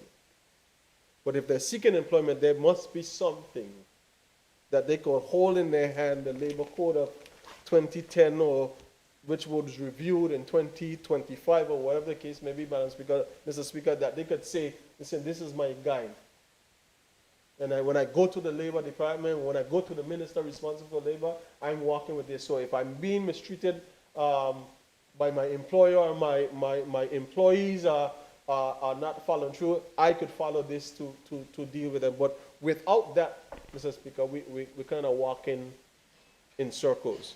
So my suggestion, Premier, I know this is the only thing that you have presented before us, but I believe holistically, we need to start looking, especially when it deals with people's lives and their livelihood. A bill like this should not just come to the House for validation for inspection officers. This affects about more than half of your population in terms of the workforce, about 19,000 persons or 22,000 persons in your workforce. When we look at amendments, Mr. Speaker, I believe this should have been taken a little bit more comprehensive approach so that we could identify some of the things, even if we didn't get all of them done, but identify and have a checklist that we're working to amend this and amend that to go forward. But I have no difficulty in supporting what is being done here because I became aware of it in 2022, Mr. Speaker, and the work would have started in terms of the certification and all of that for the then officer to get compliant and do the things that are needed. So I thank you for the opportunity to make that contribution, Mr. Speaker. Thank you, Honorable. Call upon the Junior Minister for Financial Services.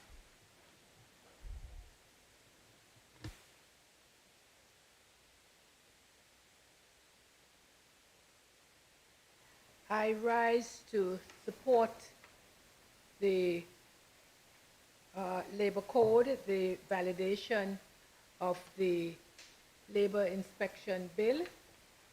It has, as has been said, it has been in the works for a while, and in fact, I believe it was last year that I have to say, under my watch, it was noticed that we should have made the correction, and I'm happy that we have made the correction. The Leader of the Opposition made mention of the labor management system. I would like to say how pleased this government is that we have a labor management system, a modern system, Mr. Speaker, that takes us away from work permits taking months and years to be approved to weeks. And, Mr. Speaker, if there is need for work permits to be paid by employees, and I have not heard that criticism made, but if there is need for that to be done, I am sure that it could be done. But I know that most persons in the labor, most of the labor sector welcomes the labor management system. The one thing I think we need to do with that labor management system is to put up on the system some frequently asked questions, because I have heard persons complain about a number of simple things that could be answered if we had a section for frequently asked questions. And I'm sure that the technical people will be working on that. I just want to say how much we welcome that labor management system that has created such an improvement to the labor system in the territory. Thank you, Madam Speaker.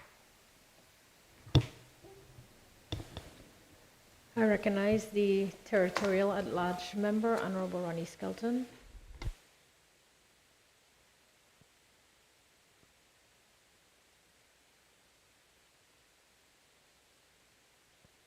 Speaker. Madam Speaker, I have a little different twist. And my twist is based on what I am seeing happening around the globe. And I don't know why we need to do this and go all the way back to 2010. why don't we just do what we're supposed to do now? Although there is a provision, Madam Speaker, a clause in here, indemnity clause, which says anything before the court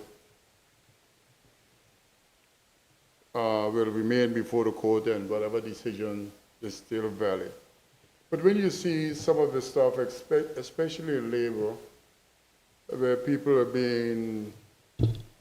their rights are being violated, and probably they didn't have an opportunity to go before a court to do this. But we are saying that if you're not before the court now, you can't go again. So this validation goes back all the way to 2010, where the Virgin Islands Party government had 11 people, and I think there were 2 over here. And this whole labor code issue was done very late in the night. And I remember it because my 2 colleagues who were sitting over here when they came, those 2. Oh, yeah. Take my word for it, was 2. I know. Madam Speaker, and somebody mentioned it earlier, the labor code that was developed when, way back when all people were employees only. And now, not that you should have been taking advantage of anybody or you try to make anybody's lives difficult, but here it is now you have a real balance. You have a lot more businesses and a lot more employees, but there is no balance in the labor code. But, Madam Speaker, I am of the view, I know you got the votes, but what we should have done is bring a bill to do what we were supposed to do 15 years ago, starting whenever this bill come into force or is assented to or whatever. Madam Speaker, to me that would have been the fairest thing to do as it relates to people's rights being violated. You're out there trying to make sure or find a lawyer to represent you. I am not saying there's a lot of cases out there, but I don't understand why we need to go all the way back there. Whatever was done wrong should remain where it is. What's the purpose of it? If somebody can give me some practical solution or practical problems that exist that we're trying to fix by this bill, I will probably have a better understanding of why we fix it. We were supposed to do these things where it says designate labor inspectors and furnish them with a certificate to say they're labor inspectors. I think if we need to do it now, you know, why go all the way back 10 years and say, you're going to make the certificate retroactive? The people who were acting back then, we're going to give them certificates? Madam Speaker, I would like somebody to explain to me why we need to do this. Validate. I know it sounds good. It sounds legally, it looks like you brush up, you clean up everything. But what is the purpose? What is the real reason for doing it? So, Madam Speaker, you know, I just want to talk about this provision here. There's a lot of other labor issues that my colleagues have mentioned on both sides, and I don't want to go into them, but I want to know, based on what is happening around the globe where individual rights are being violated, and it seems like there is no recourse, are we not sending the same signal? I don't know. But I would like to know what are some of these things that are so, I don't want to say criminal in nature, but they are so egregious that we need to do this. I really don't know, Madam Speaker. So with those few words, I'll take my seat.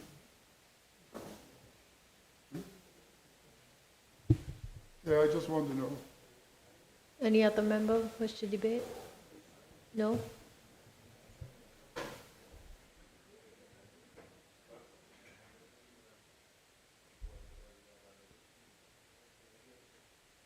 All right, I'll call on the Premier to wrap up.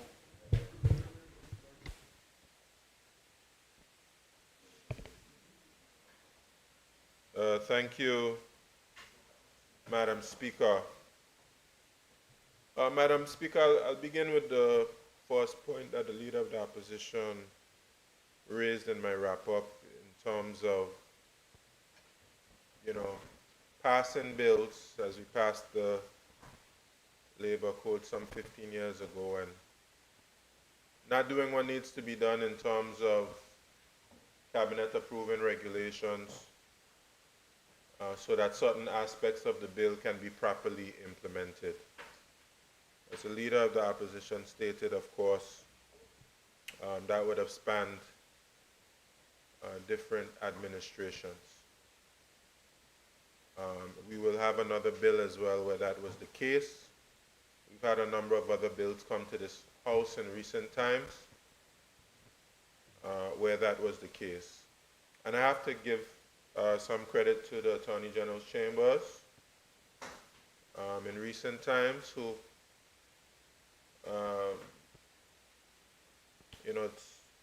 Attorney General's chambers for quite a number of those bills have brought them to our attention. But I do agree with the Leader of the Opposition. We have to make sure we put a process in place to be able to track when, we have bills that need regulations, that we go ahead and do the work to get those regulations developed. And since I've been in the House, we have passed bills which require regulations, and there should be a healthy follow-up on those bills between the ministry and the Attorney General's chambers. But what's done is done. We are here now, and it's important that we correct those bills, but we also put a process in place to ensure that these challenges do not repeat themselves. We had the Environmental Protection and Tourism Improvement Bill, that was the case.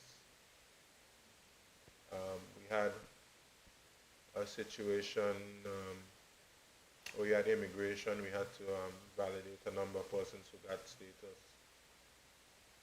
We'll have the sick task coming, etc. So it is unfortunate that is the situation, but we are where we are, so we'll have to fix it. And of course, I'm pretty sure the Honorable at-large member who spoke last, Honorable Skelton, in terms of why we can't just move forward,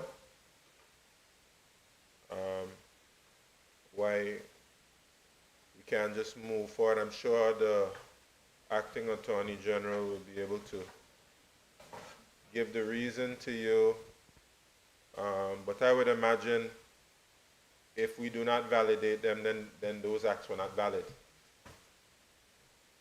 And any inspections which were done before were not valid. And I'm sure that would have implications for us if those inspections indeed were not valid.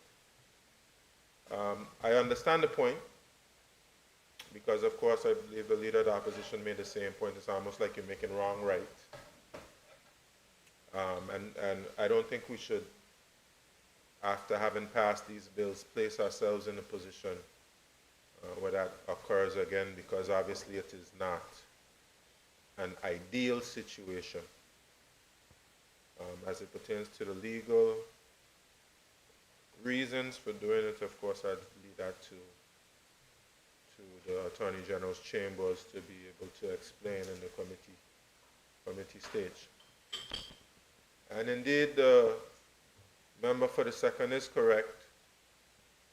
There's a need for a broader exercise, but I believe that persons would be pleased to know that we're even going beyond that, because we have enlisted the support of the International Labour Organization, and there's not only going to be a review of regulations, it's going to be a comprehensive review of the labor code.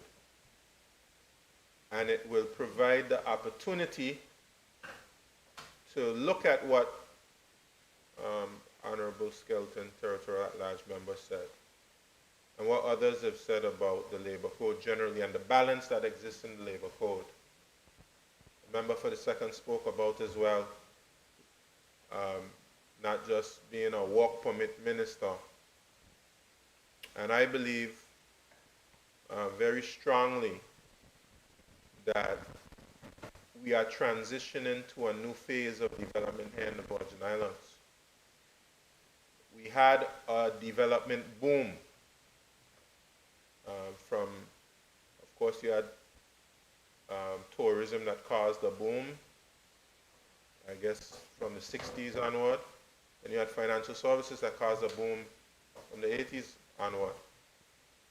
And with the rapid development of the society, you needed large-scale importation of labor. I believe we are at the stage now at our development, and we should have been there before in preparation for this moment and to provide as many opportunities as possible. But it's more critical now than ever that we transition to large-scale importation of labor, to large-scale training of your people for the opportunities which exist here. And of course, the encouragement of your people, as Honorable Skelton said, we have a lot more persons who are entrepreneurs, business owners. That's something we want to encourage moving forward. And certainly it provides you another opportunity to take a look at your systems of employment and the code that governs your systems of employment. So we'll have that comprehensive review has already commenced, it's ongoing. And of course there'll be aspects of it that have to do with consultation with the public. And certainly members of this House will have an opportunity to contribute to that. As it pertains to the labor management system, I certainly endorse the words of Honorable Lorna Smith in saying that it's good that we have a system. I've received commendations on the system. Persons have applauded the system and its efficiency and its effectiveness. So we are grateful for that. And we are grateful for all who contributed to that. I know that system was in the works for some time, and we had other labor ministers, Honorable Wheatley, Honorable Turnbull, and others who were part of the process, and Honorable Smith. So we're grateful that we have a system now. You know, there are some areas in which persons have one or two criticisms. I think we need to examine those criticisms closely and see how we can make the system even better than it currently is, and get more persons signed up on the system. I still have persons, qualified Virgin Islanders, who looking for jobs and want assistance in getting jobs, but they haven't signed up to be a part of the system. So we certainly have to get the word out there for persons to be a part of the system. As it pertains to employers having to pay, that did come to my attention previously. I think it's something that we should look at.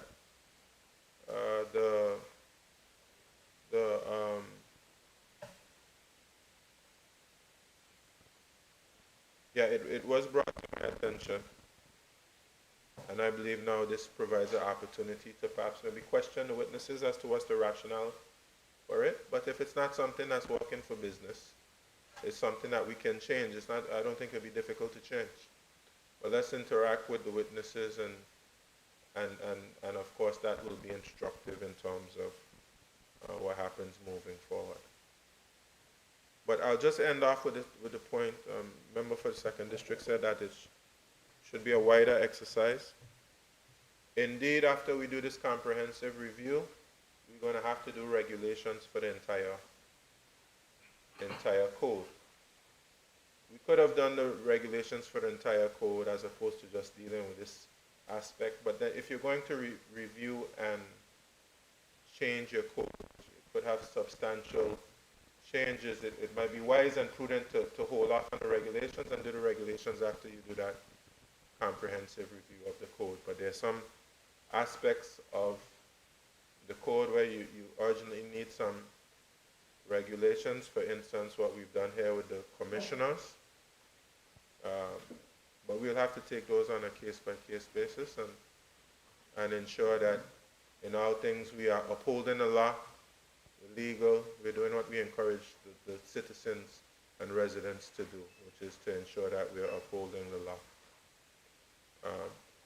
Madam Speaker, I want to thank all the members for their very valid contributions, and I'm looking forward to going through this bill in committee stage, and we have asked all the appropriate questions to the Acting Labor Commissioner and the Acting Permanent Secretary in the Ministry of Financial Services, Economic Development, and Digital Transformation. Thank you, Madam Speaker. It has been moved and seconded that the bill shortly entitled Labor Code Validation of Labor Inspections Bill 2025 be now read a second time. Those in favor? Aye. Those against? The ayes have it. I call upon the clerk to read the bill a second time. This bill may be cited as Labor Code Validation of Labor Inspections Bill 2025. Pursuant to Standing Order 55-1 of the House of Assembly of the Virgin Islands, the bill now stands committed to a committee of the whole House to consider it clause by clause. House is now in committee.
resume its sitting.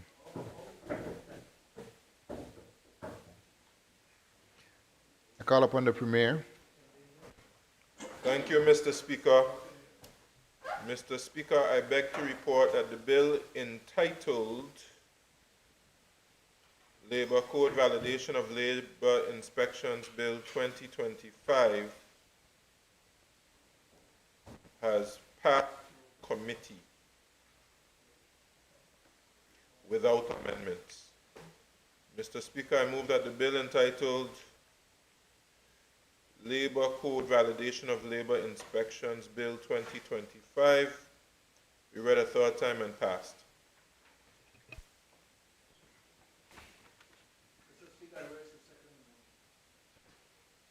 It has been moved and seconded that the bill entitled Labor Code Validation of Labor Code Inspections Bill 2025 be now read a third time and passed. Those in favor? Aye. Those against? The ayes have it. I will call upon the clerk to read the bill a third time. This bill may be cited as Labor Code Validation of Labor Inspections Bill 2025. The bill has been read a third time and passed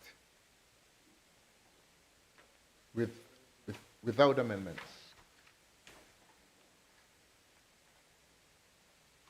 I call upon the Premier. Thank you, Mr. Speaker. Mr. Speaker, I move that the bill shortly entitled Miscellaneous Amendments SIGTAS Validation Bill 2025 be read a second time.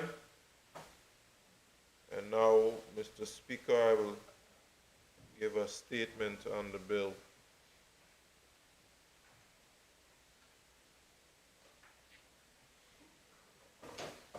Mr. Speaker, I rise to present for the consideration of this Honorable House the Miscellaneous Amendments SIGTAS Validation Bill 2025. Yes. I guess we'll have to change it to 2025. A bill that seeks to address a long-standing administrative oversight with significant legal and financial implications for the Virgin Islands. This bill is critical to ensure the continued legal integrity of our tax administration and preserve the stability of the public purse.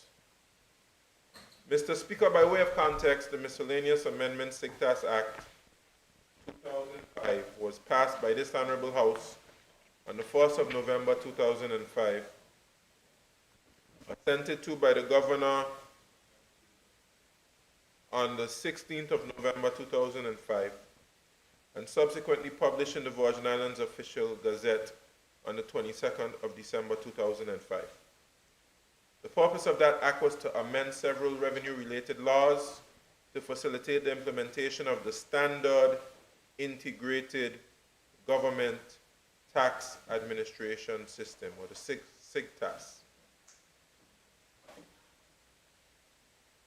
Specifically, it amended 5 important pieces of legislation: the Liquor Licenses Ordinance, Cap 106, the Hotel Accommodation Taxation Ordinance, Cap 205, the Income Tax Ordinance, Cap 206, the Self-Drive Motor Vehicles Rentals Taxation Act, Cap 210, and the Payroll Taxes Act 2004, number 18 of 2004.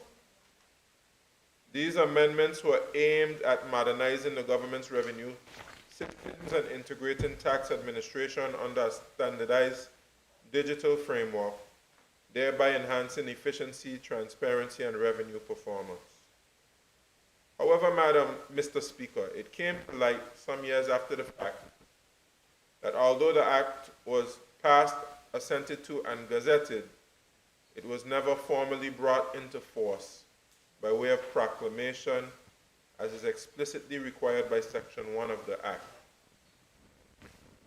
Despite the lack of a formal proclamation, various provisions of the Act were in fact implemented in practice and the government through the Inland Revenue Department has continued to collect taxes in accordance with the legislative amendments introduced in 2005.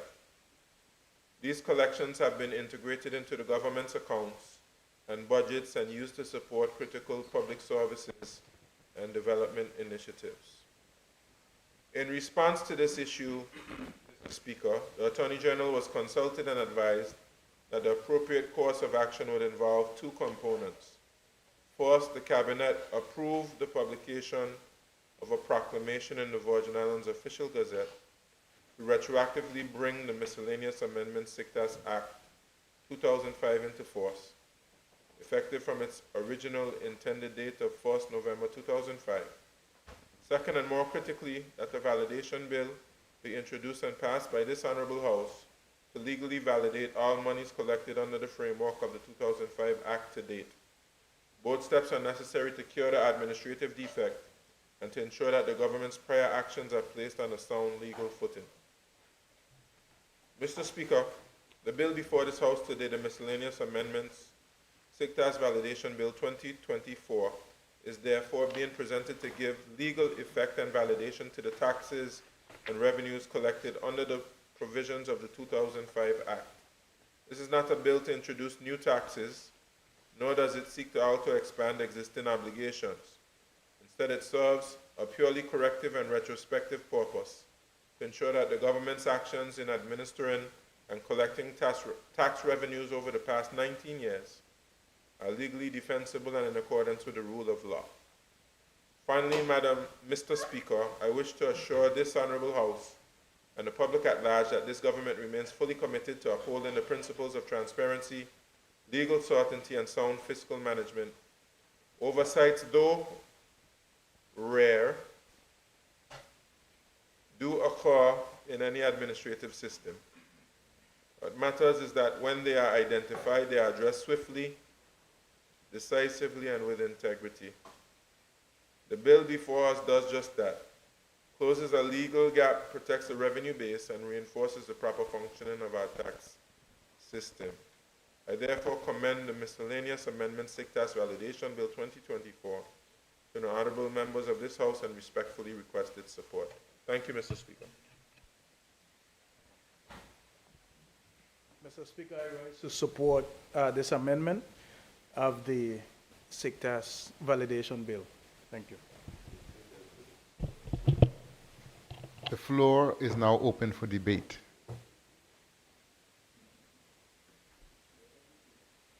Any member wishing to debate may indicate. If not, I call upon the Premier to wrap up. Mr. Speaker, I just want to thank the members for their silent support. Of course, we just had a debate on the previous bill and addressed some matters as it pertains to these validation bills. The same would apply to this particular act. Of course, as we said before, we have to put a system in place to avoid these type of situations, but I'm grateful that some of these things have come to our attention so that we can address them before really, you know, our liabilities are exposed, so to speak, or we are exposed to some of these liabilities. So, with that, Mr. Speaker, look forward to going through committee stage and passing this bill into law. Thank you. It has been moved and seconded that the bill, shortly entitled Miscellaneous Amendments SICTAS Validation Bill 2025, be read a second time. Those in favor? Aye. Those against? I call upon the clerk to read the bill a second time. This bill may be cited as Miscellaneous Amendments SICTAS Validation Bill 2025. Pursuant to Standing Order 55-1 of the House of Assembly of the Virgin Islands, the bill now stands committed to a committee of the whole to consider it clause by clause. House in committee.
I call upon the Premier.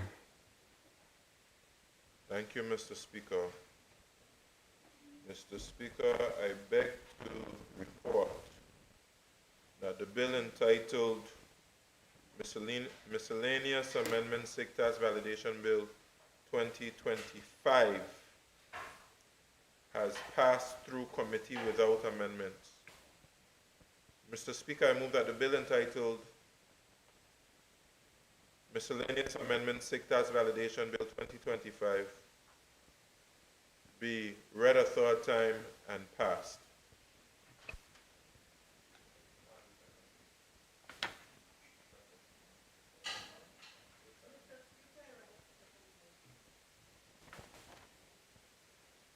It has been moved and seconded that the bill entitled Miscellaneous Amendments Sectors Validation Bill 2025 be read, has been moved and seconded and be read a third time.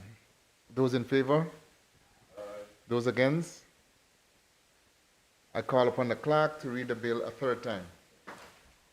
This bill may be cited as Miscellaneous Amendments Sectors Validation Bill 2025.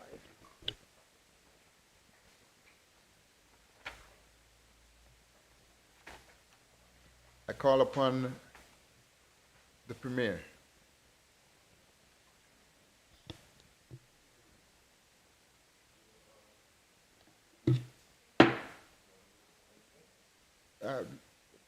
Let's take a brief recess.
This House now resumes its sitting.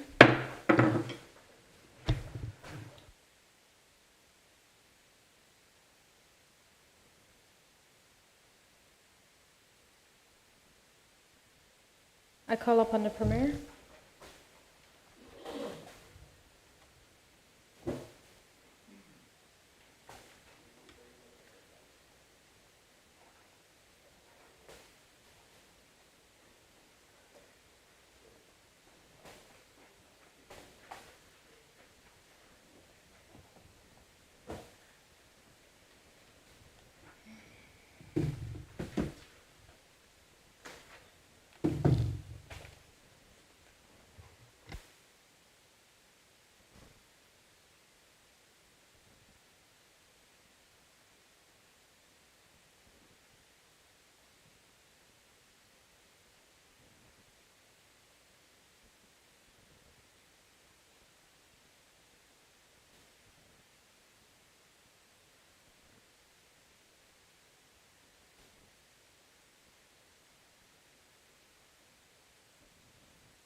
Thank you, Madam Speaker.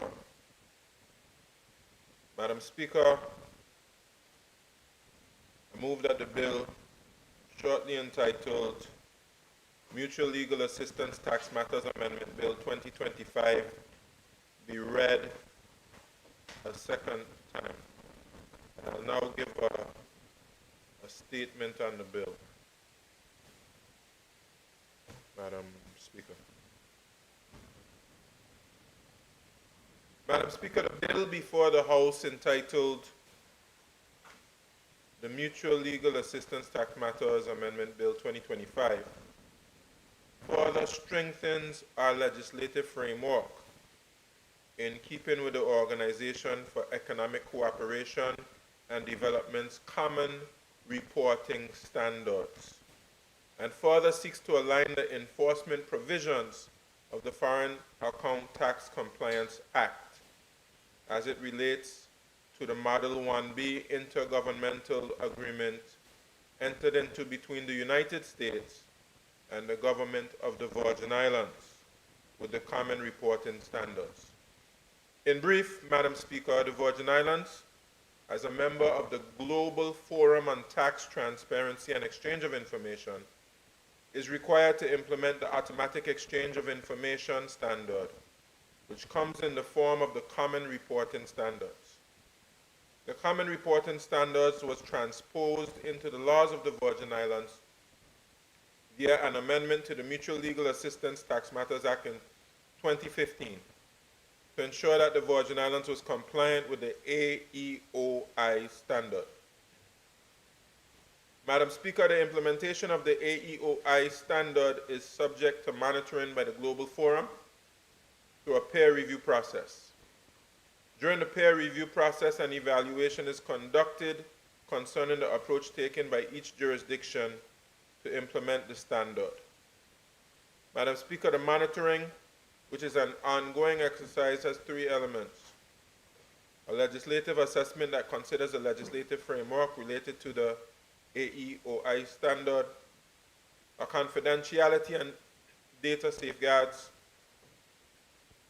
assessment that considers the steps taken by a jurisdiction to keep the information exchange confidential and properly safeguarded, and an effectiveness assessment that considers the jurisdiction's compliance regime put in place to ensure the collection and exchange of information. In 2023, Madam Speaker, the Virgin Islands commenced its second round of review, which was initiated with a review of the Virgin Islands domestic legislative framework by the OECD.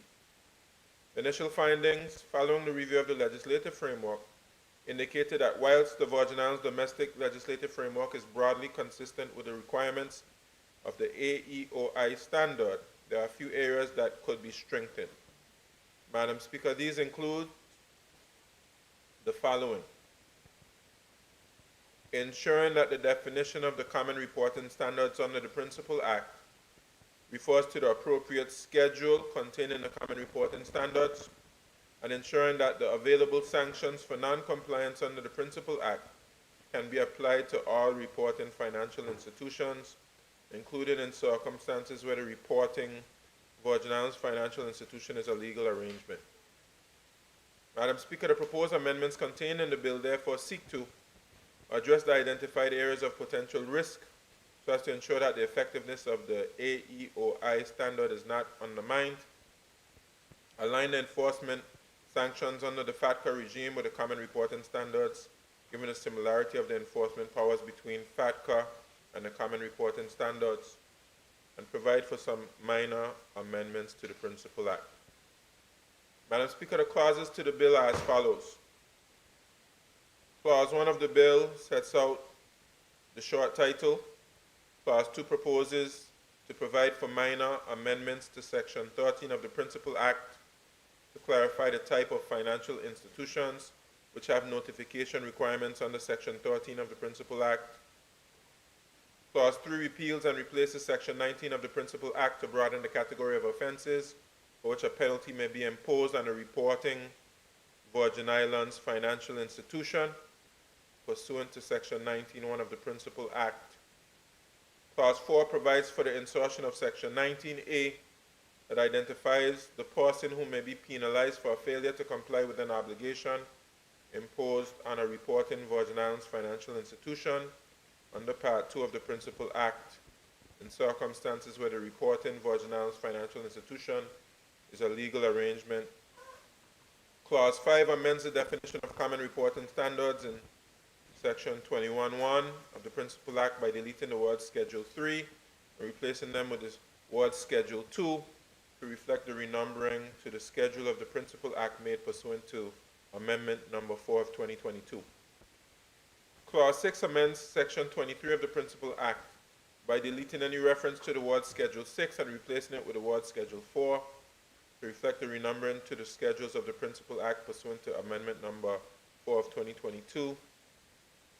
Clause 7 amends Section 29 of the Principal Act by inserting a new subsection which penalizes any Virgin Islands financial institution that files an inaccurate or incomplete report. Clause 8 provides for a minor amendment to Section 32(6) of the Principal Act. Clause 9 provides for minor amendments to Section 32A(6) of the Principal Act. Clause 10 amends Section 33(2) of the Principal Act by deleting the word Schedule 5 and repealing them with word Schedule 3 to reflect the renumbering to the schedules of the Principal Act pursuant to Amendment Number 4 of 2022. Clause 11 amends Section 42 of the Principal Act by repealing and replacing Section 42(1)(a) to broaden the types of conduct that may attract a sanction on contravention of the said section. This section also provides for a minor amendment to subsection 2 and further provides for the insertion of subsection 3 so as to create general penalty provision that may be applied to legal arrangements. Clause 12 provides for minor amendments to Schedule 2 of the Principal Act. The bill before us today, Madam Speaker, introduces relatively straightforward but important changes to the Principal Act, and it is of the utmost importance for the Virgin Islands to ensure that we continue to demonstrate our commitment to be compliant with the AEOI standard. Madam Speaker, I look forward to my colleagues' support on the bill. Thank you, Madam Speaker.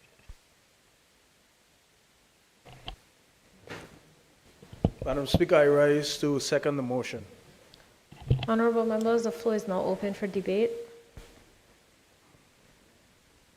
Given that there is no debate, I ask the Premier to wrap up. Madam Speaker, I thank the members for their silent support. Of course, it's a long-standing tradition in this House to take actions that will keep us compliant with standard-setting bodies across the world, including the OECD and, of course, the Global Forum on tax matters. And we do that here, and we're looking forward to engage with the International Tax Authority, the Ministry of Finance, on these specific amendments, and of course, they will be able to avail themselves to any questions from members of the House. Madam Speaker, thank the members for their support. Honorable members, it has been moved and seconded that the bill shortly entitled Mutual Legal Assistance Tax Matters Amendment Bill 2025 be now read a second time. Those in favor? Aye. Those against? The ayes have it. I call upon the clerk to read the bill a second time. This bill may be cited as Mutual Legal Assistance Tax Matters Amendment Bill 2025. Pursuant to Standing Order 55-1 of the House of Assembly of the Virgin Islands, the bill now stands committed to a committee of the whole House to consider it clause by clause. House is now in committee.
Are we ready?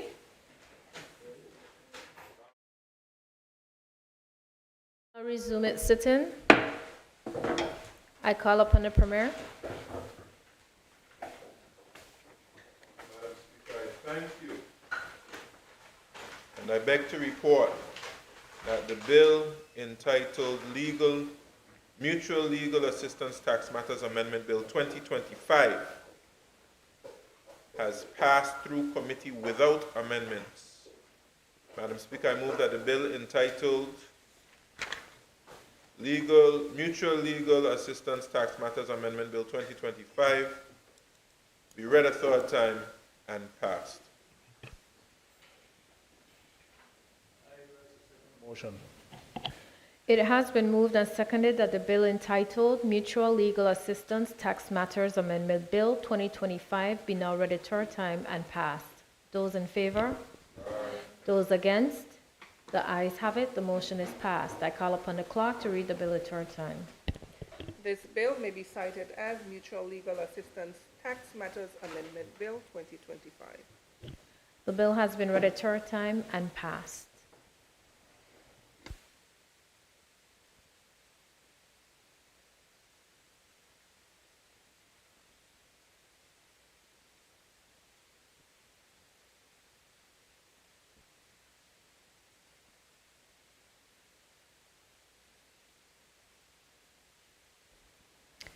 Honorable members, at this time we will take the recess and resume on Thursday, the 10th of July, 2025 at 10 a.m. House is now recessed.